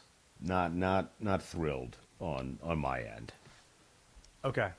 Do you want to rattle off the team before you tell us the record? So at quarterback, I got Jared Goff. This kind of takes like his best season, so it's the 2017 season. I had Rajon Neal at running back, the 2013 season. Jordan Addison, a wide receiver from Pittsburgh, 2021. Loved that one. Bolitnikoff winner. Joe Halloumi at tight end. Again, my tight end game is terrible. And then Breece Hall as a flex, the 2020 season. Alan Lazard, the 2016 season flex. That's my offense. Defense was James Pierce Jr., Jaleel Johnson, Cal Halliday from Michigan State, Kelvin Johnson from Kentucky. That one I got a little mark. It said he held me back, so damn it, Kelvin. Cameron Kitchens from Miami in 2022, and then Alton Robinson at Syracuse 2018 was my flex. Wow. Okay. Don't tell me the record. Let me see how that compares to Oliver's team. Oliver, let's go through the positions real quickly. Let's see how you did.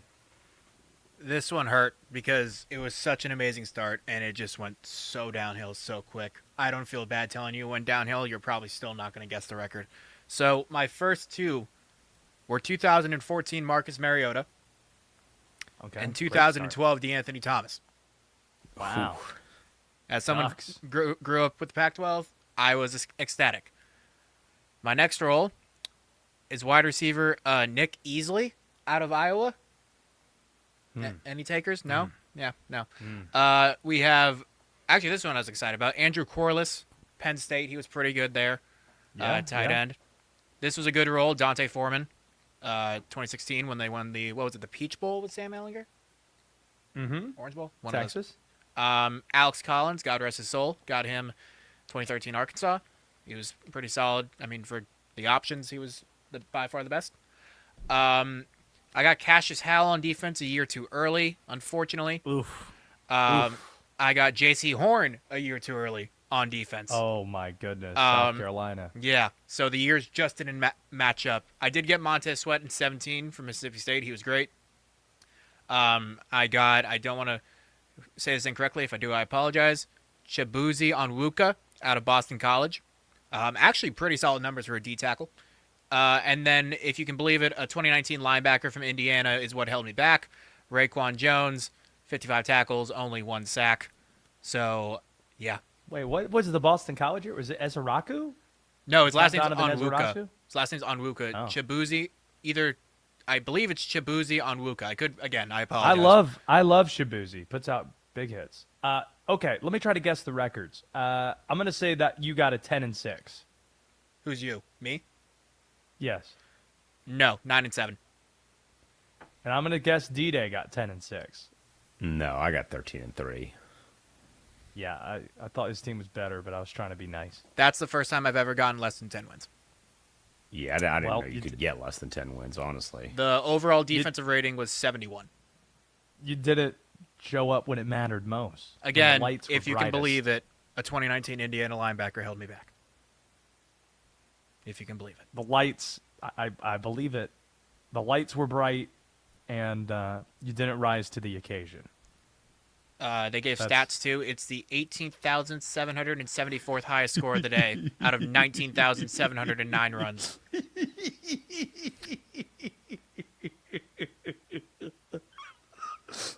Oh, that's I appreciate you in your humility. Yeah.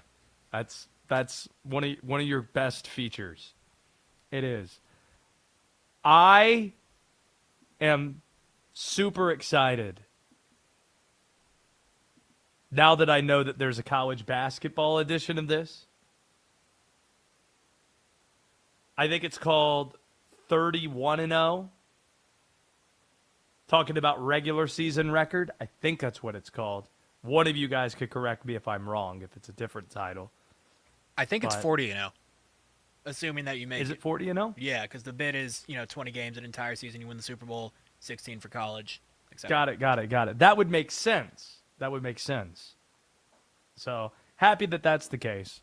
Also, for those who watch, by the way, make sure you're subscribed to the YouTube channel, to the podcast feed as well. Westwood One Sports Tonight on Apple Podcasts and Spotify. You can also watch the show in addition to listening to it. Hundreds choose to watch that way. And however and wherever you listen or watch, greatly appreciate that. It's always pointed out my enjoyment of Gatorade Zero. I get the 24-pack from Costco. Trying something different during this segment, somebody passed along to me a container of Skittles wild cherry artificial like flavoring for water bottles, and I'm giving that a try. It's not making my tongue turn red, but it has the water turn red, and it's a good flavor. If you like Skittles, see, I'm about it. I'm all about it. I'm a pro Skittle. Sour Skittles, preferably, if I had to choose between. I don't know if this is controversial at all, D-Day. I don't know if you're a chocolate candy guy or if you prefer the sweet and sour type of candies. I'm on the latter end of the spectrum there. I'm an equal opportunity candy enthusiast.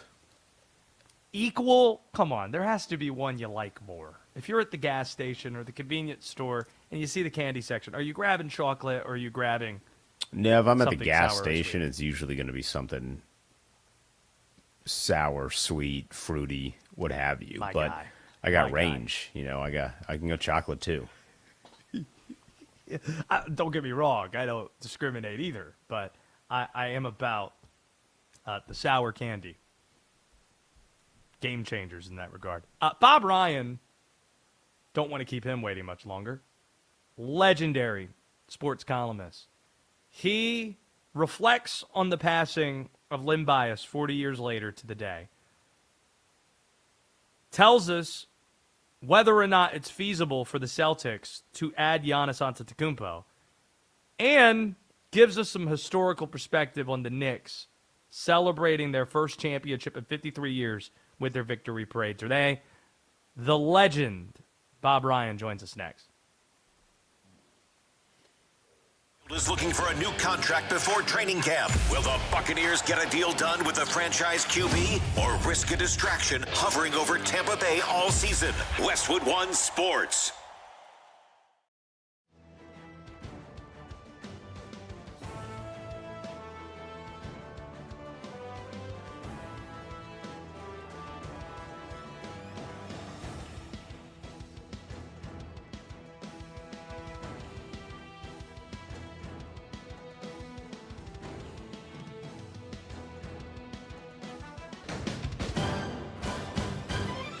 At the tone, the broadcast will begin in 4 minutes, 30 seconds.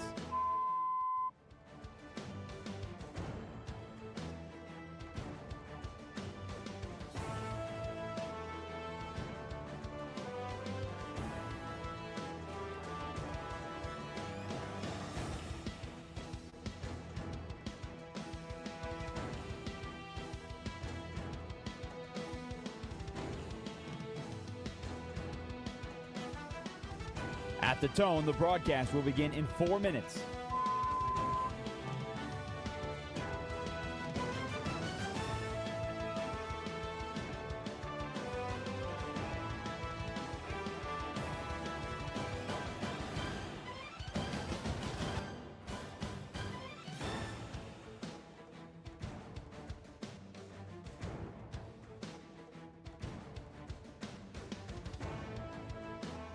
At the tone, the broadcast will begin in 3 minutes and 30 seconds.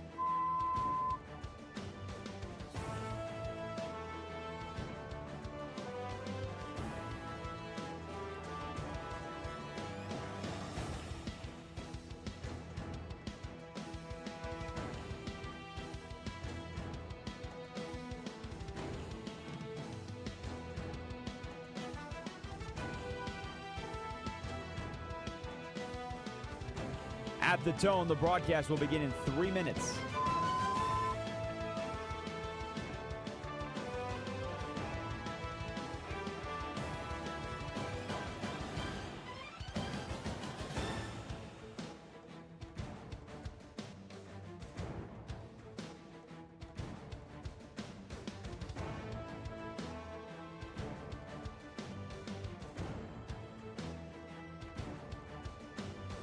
At the tone, the broadcast will begin in 2 minutes, 30 seconds.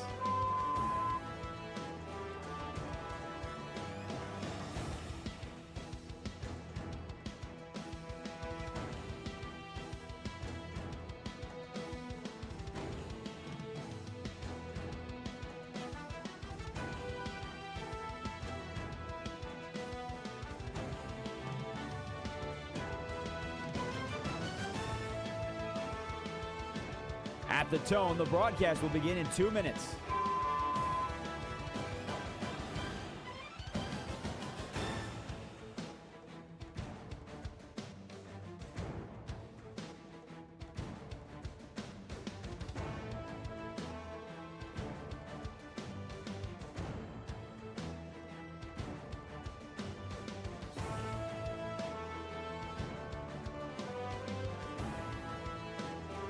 At the tone, the broadcast will begin in 1 minute, 30 seconds.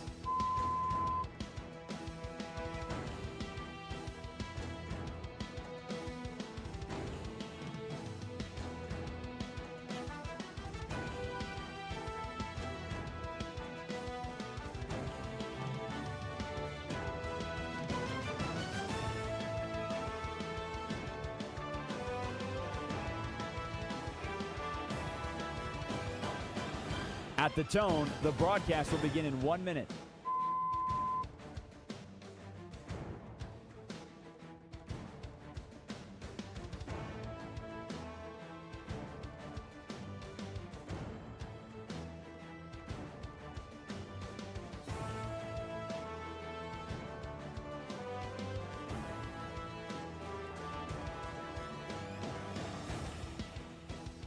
Stations, this is your final time check. At the tone, the broadcast will begin in 30 seconds.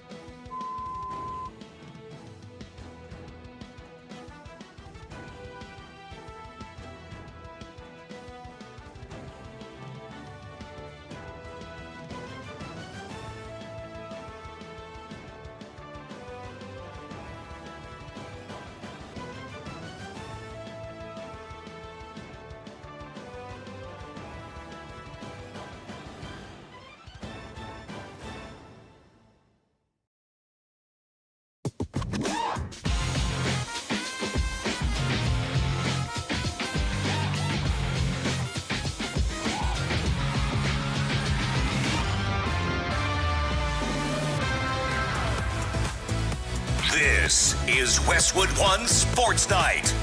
Here's Josh Graham.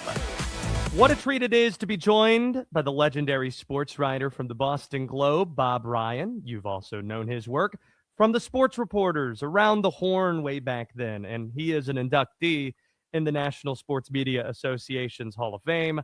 Bob, let's start by leaning into your historical perspective. 40 years ago, on June 19th, 1986, the basketball world lost Len Bias. You were, of course, covering the Celtics for the Boston Globe at the time. What is the most vivid memory you have from that draft night and what followed a couple of days later? He managed to get to Boston by late afternoon. Remember, the draft was at noon in those days, and in New York. And he came to Boston with relatives. I don't know if it was his father or uncle or grand or whatever. And I was working with the local radio at time. I was part of the show that day and part of the group that was interviewing him. So I can remember sitting there interviewing him, and he was wearing a gray suit and a Celtics hat, beaming. It was all positive. It was all wonderful. And looking at his beaming relatives behind him. And that was my last image that I personally had of Len Bias. The next morning, I was preparing to go to my office. And it was, I don't know, 9:30, 10 o'clock, whatever in the morning. And as I was getting in my car, my then 16-year-old son, 15 going on 16 at the time, came running out of the house. Dad, Len Bias is dead. What? I had no idea what was going on naturally. And I forget. So I then drove rather than going to my office, I went to the Celtics office. That's my story with that. It was stunning. Now I had actually seen him play. I don't know what I was doing in Durham, but I was in Durham at Cameron, and the night he dropped 40 on the Blue Devils, and so I had a very good personal feel for what he could be. Golden age of ACC basketball. A lot of people forget that he didn't go number 1 in that draft. Brad Daugherty from North Carolina did. Yeah, and Daugherty. I forget the NC State kid that went 3. Was it Washburn? Who was it who went number 3? It was Washburn. One other, the only thing that I can contribute in the run up to the draft, I think it was I don't know if it was EEI or not, but anyway, it wasn't those. We interviewed coaches of the many prospective high picks because the Celtics own that tremendous pick. They had that number 2 pick, and so we knew they were going to get a good player. And we interviewed, everybody. Well, we interviewed Lefty, and I can still hear Lefty. One thing Lefty said about Len Bias, quote, Leonard's only vice is ice cream, unquote. Oh. Put that in your head when you think about Len Bias. Crazy. Lefty Drizel, the legend at Maryland. We're being joined by Bob Ryan, the Boston Globe legendary sports writer, columnist emeritus, here on Westwood One Sports Night. Now, again, we look at this reflecting, considering the Celtics in '86. You said they had that draft pick. They had just won the title with arguably the franchise's greatest team ever. You couldn't have forecasted then how quickly the East would shift the Detroit Pistons a few years after that into the dominant Jordan and the Bulls. But as you reflect upon the impact of Len Bias's passing now, how much of the NBA's history do you think is different if he's able to suit up for the Celtics? Number one, there was a very good chance that the Celtics beat the Lakers in '87. They needed another player, as it turned out. They had Walton went down, never played 10 games the whole year, was useless, frankly, and in that year. And they had other injuries, and they needed another player, and he could have been that other player. As it is, they took the Lakers 6 games, and even though they were very, very short on personnel, and who knows, number one, and then he would have been a mainstay. What a thing that would have been. Now, my only question about the what if they had biases, sooner or later, he wouldn't be coming off the bench. He would have going to have to, the agent would be agitating, the father would be agitating, his next door neighbor would be agitating, what they're going to do. They would have had to come to some decision. I don't know what that whatever would have been. But anyway, it's all speculative. Never happened anyway. I'll just say he would have been enough, I think, to get them by the Lakers that year. Let's start with that, and then you go from there. By the way, meant to ask, you said you didn't go into the office that day. You learned he died. You went to the Celtics building. What do you remember about what that vibe was like? Well, somber, naturally, stunning. That's about all. I don't remember any specifics whatsoever. Did you see Red Auerbach? I probably did. I would think. And Red was shaken because, and this was personal to Red, only because he was a DC kid. And Red was a friend. Red liked Lefty. Red was a DC resident.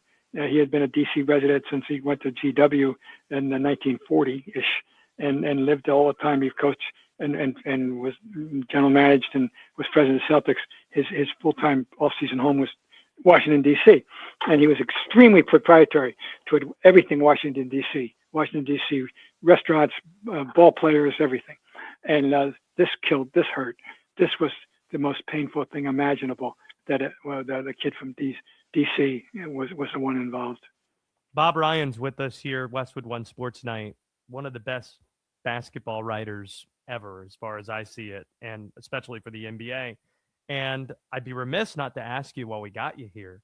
In New York City, it was an image many were skeptical we'd ever see again.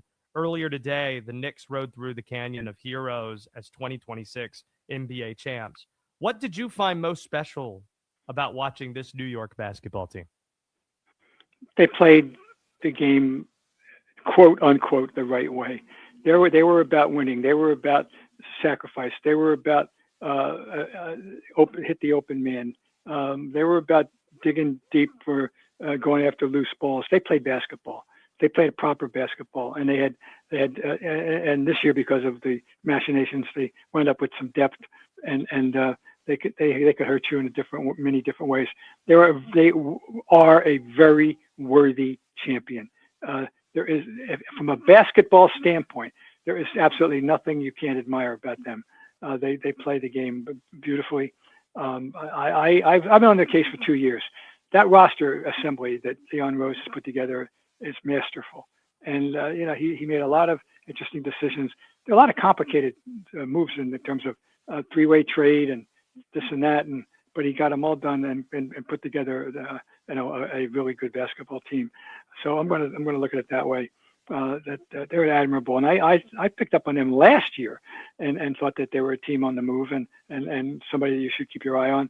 And so everything that transpired this year, but whoever could have foreseen a team that could win in the way that they won, continually coming from huge deficits and overcoming bad starts and pulling together it all the way they did time after time after time. And we've never seen anything quite like that. I don't remember anything like that.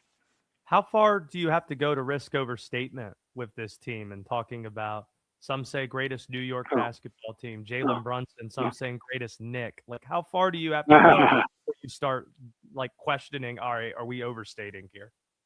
It's inevitable that these discussions will take place, because that's the climate that we live in. It's not 1975.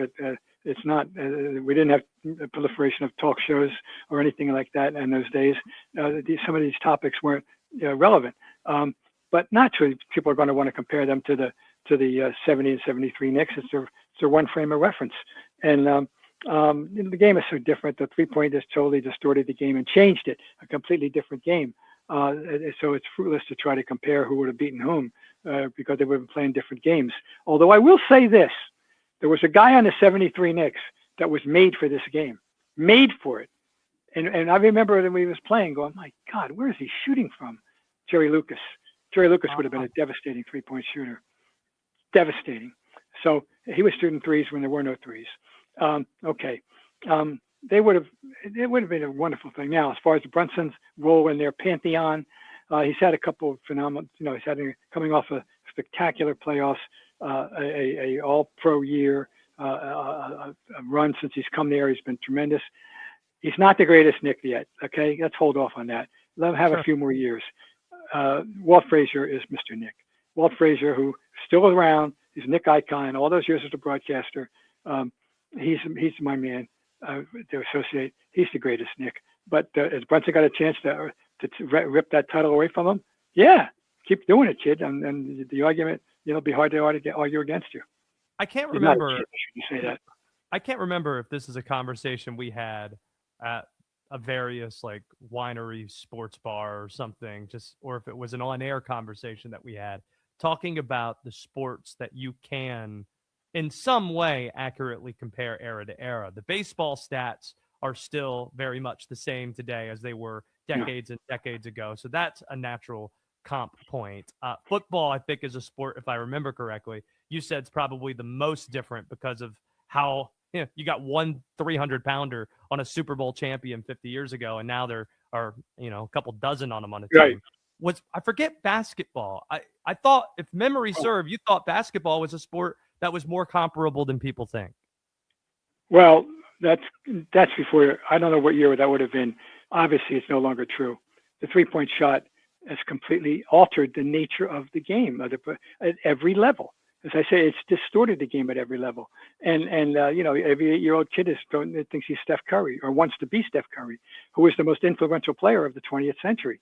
We can go over who were influential players to influence all of basketball in the 20th. I said 20th, I'm the 21st. Hank Lazzetti with the one-hander and Kenny Sailors or whoever you want to give credit for the jump shot, and Russell for putting the block shot as an art form and changing the nature of what a center could and should be. And then Elgin Baylor invented individual basketball that still exists today that did not really exist before him.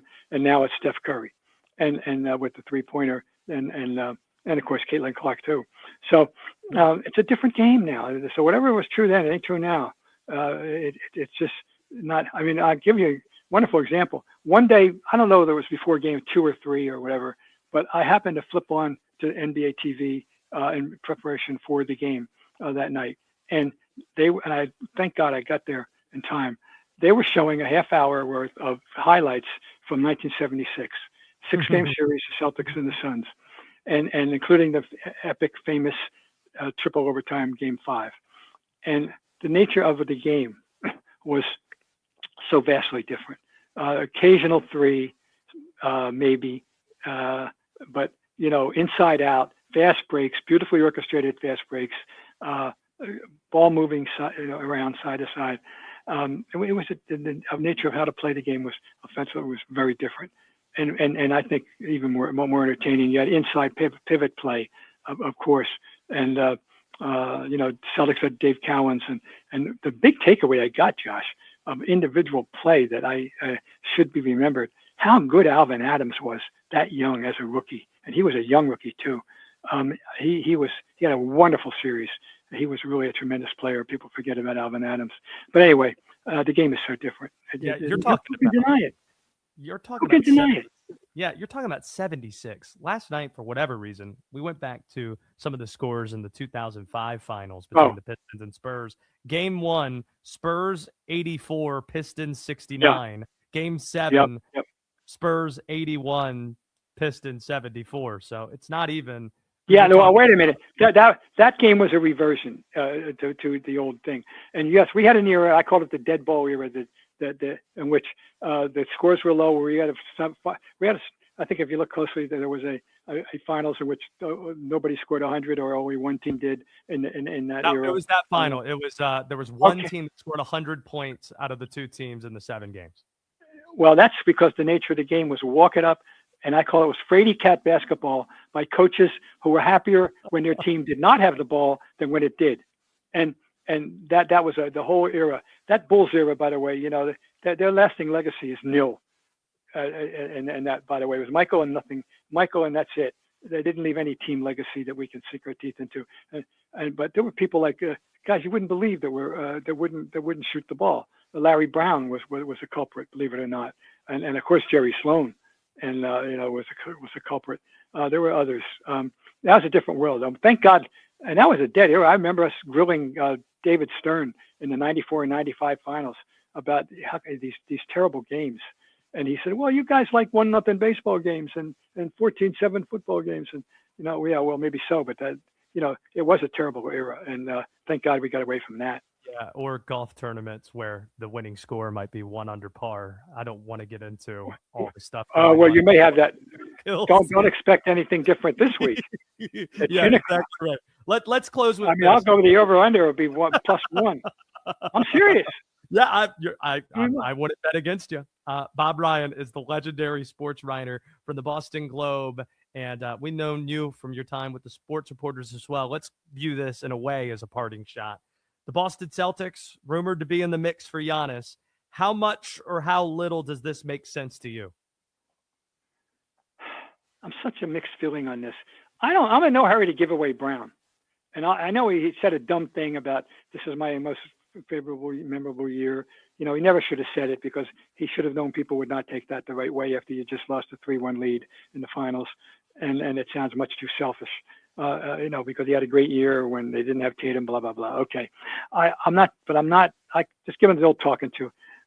Giannis, I wish I could be sure that he would be showing up for you healthy and ready to play when it matters. He misses a lot of games.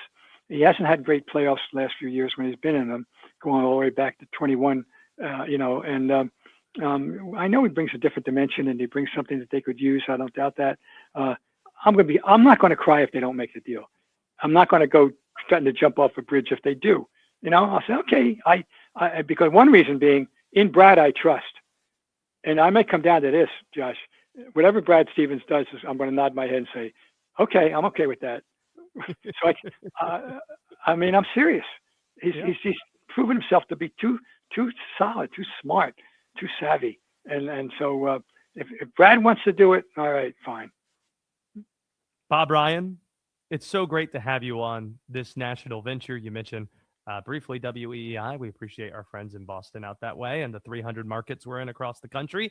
I hope we can do this again sometime soon because you're the best.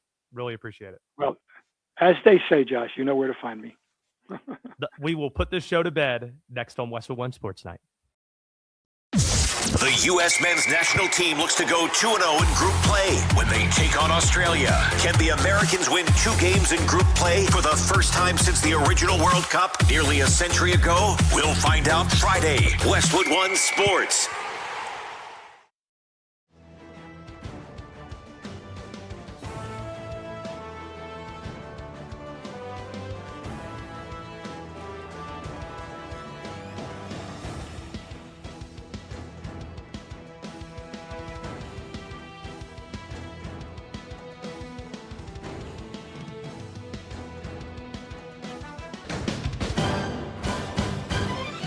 At the tone, the broadcast will begin in 4 minutes, 30 seconds.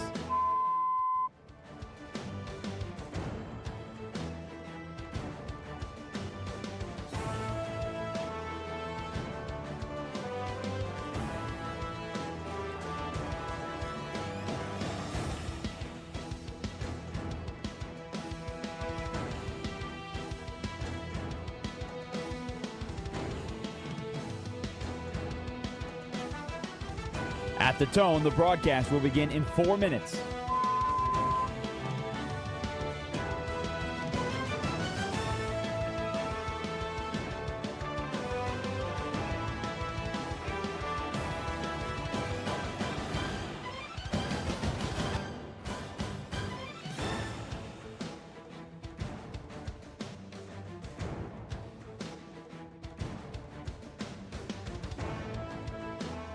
At the tone, the broadcast will begin in 3 minutes and 30 seconds.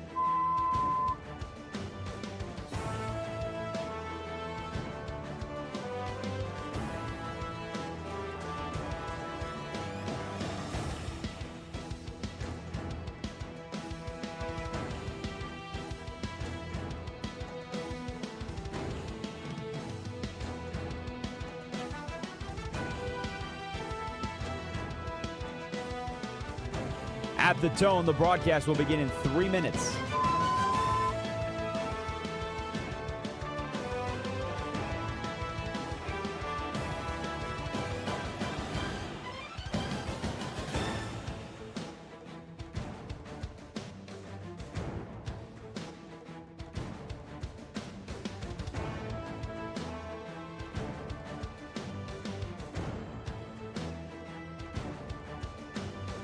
At the tone, the broadcast will begin in 2 minutes, 30 seconds.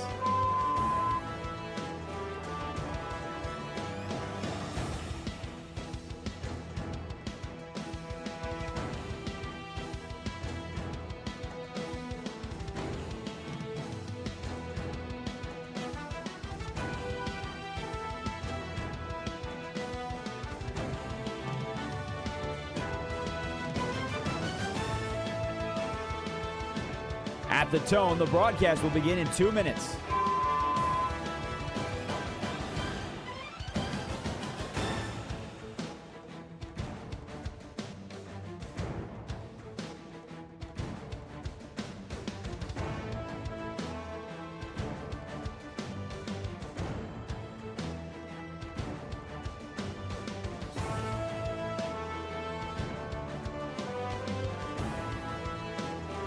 At the tone, the broadcast will begin in 1 minute, 30 seconds.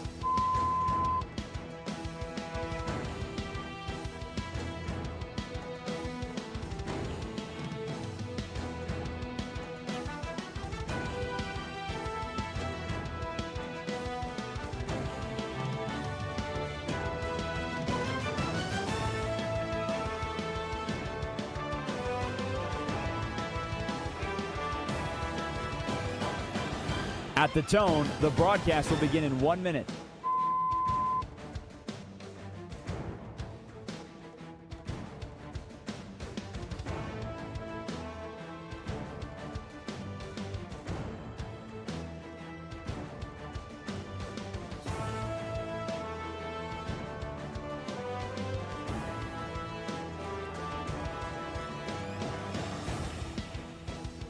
Stations, this is your final time check. At the tone, the broadcast will begin in 30 seconds.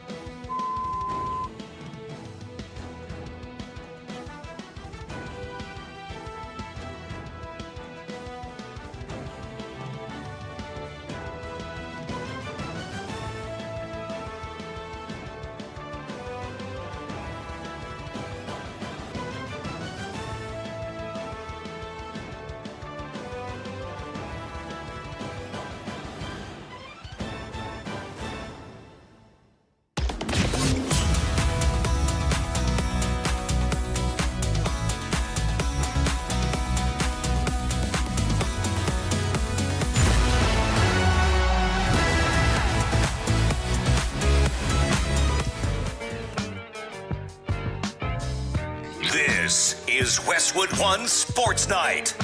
Here's Josh Graham. Missed opportunity not playing 40-0 with Bob Ryan. Every year, Bob Ryan and I would hang out in the summer, and it's a dinner, the National Sports Media Association's awards weekend, and we would have a trivia night, and whoever was on Bob Ryan's team would win every year. Case in point example, we're at the Final Four in New Orleans 4 years ago, and I'm doing some research for a show, and D-Day, I pulled a stat that every single championship team in college basketball dating back to the 40s had a player, and it was a specific year in the 40s, had a player that was selected in the first 30 picks of the draft. So if you don't have essentially what now is a first-round pick on your team, you're probably not going to win the national championship. I tell Bob Ryan this stat. And what does Bob do? Bob starts rattling off the first 6 or 7 picks of the 1946 or whatever draft it was, because that's how much ball Bob Ryan knows. So, could have used his help in 40-0. You know what? Before we put this show to bed, I'm going to give it one last run. 40-0. See how it goes. See what we're able to do with it. Do you want to inform some of the people? You guys can help me with this too. Because there's a motivation factor for you. 40-0, for those who don't know, is you try to pick a basketball lineup and you have one re-rack and they give you a team in a certain era. I'm inspired because while we were talking to Bob Ryan, D-Day was proud of the fact he went 32-2. Correct. So ever since we got done talking with Bob Ryan, I've been trying to beat 32-2. And the best I've gotten is 30-4. Haven't been able to do it.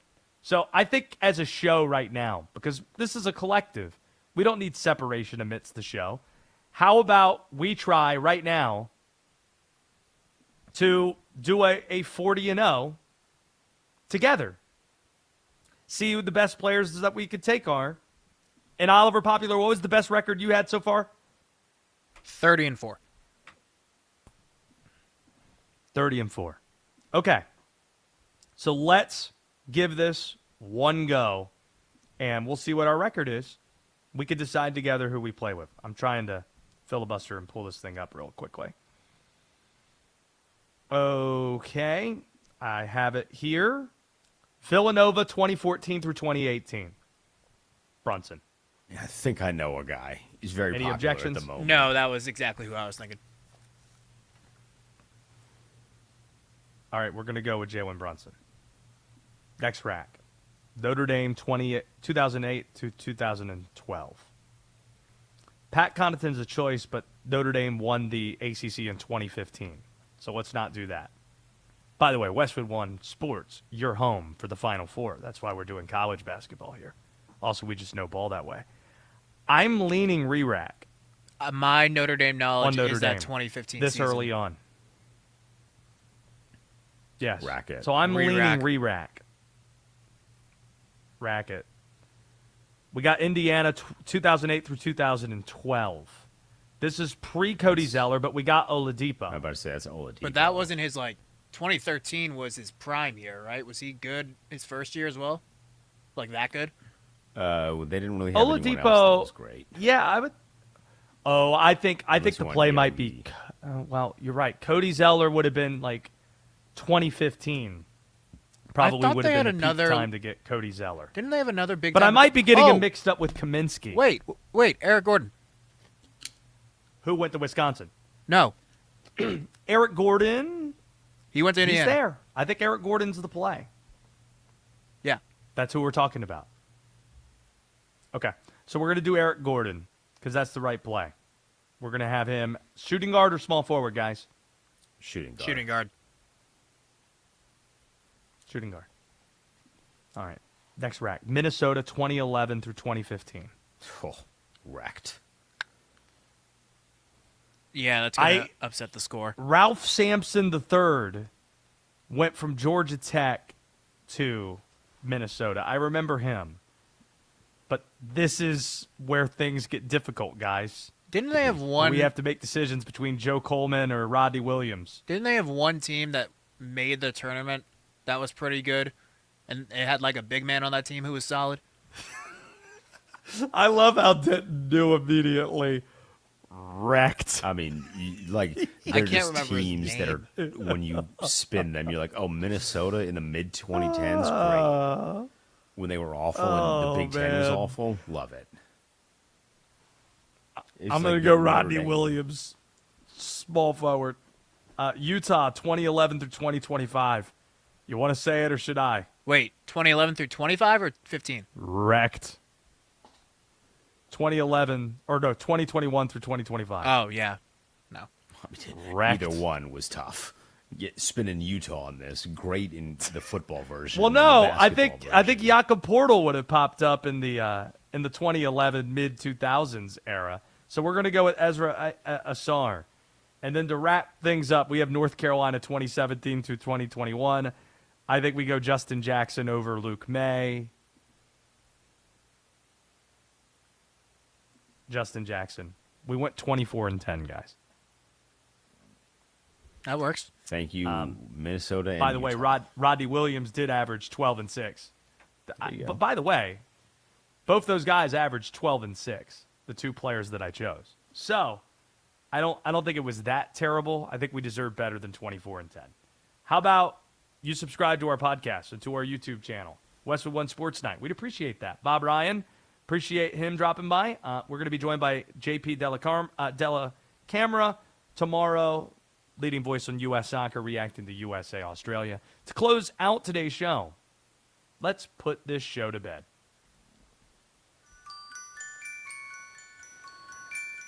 So you're a movie guy. How hype are we for Toy Story 5?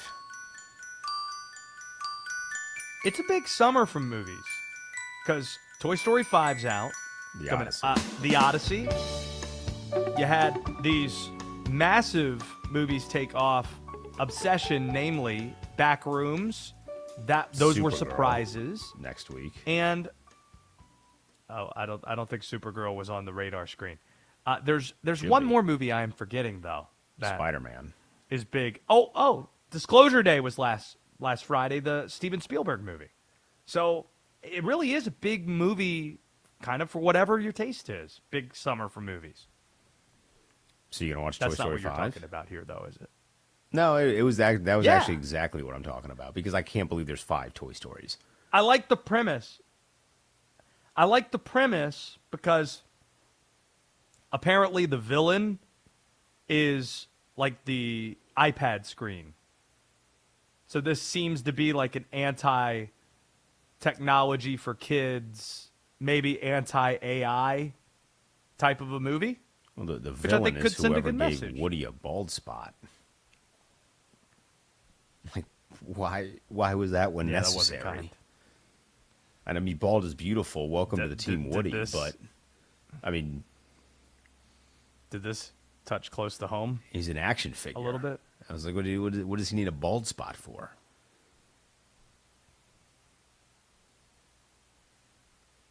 Donovan Clingan, Alex Caravan, Tristan Newton, Stephon Castle. You're going to be up until like 4 a.m. just playing this nonstop. Is Steph Castle the play?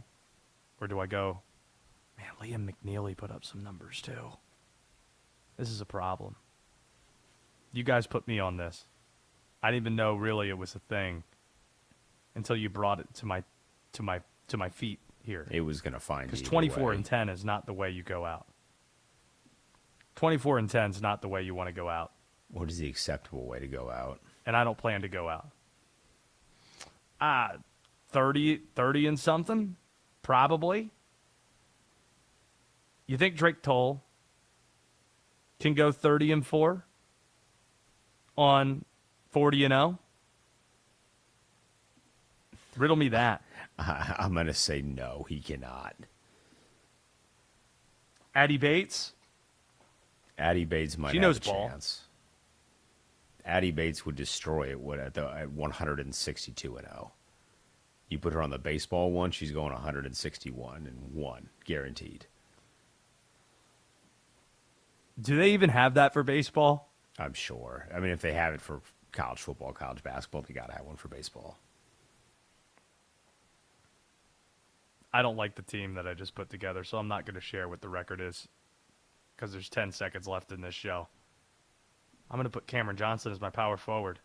29 and 5. This is Westwood One Sports.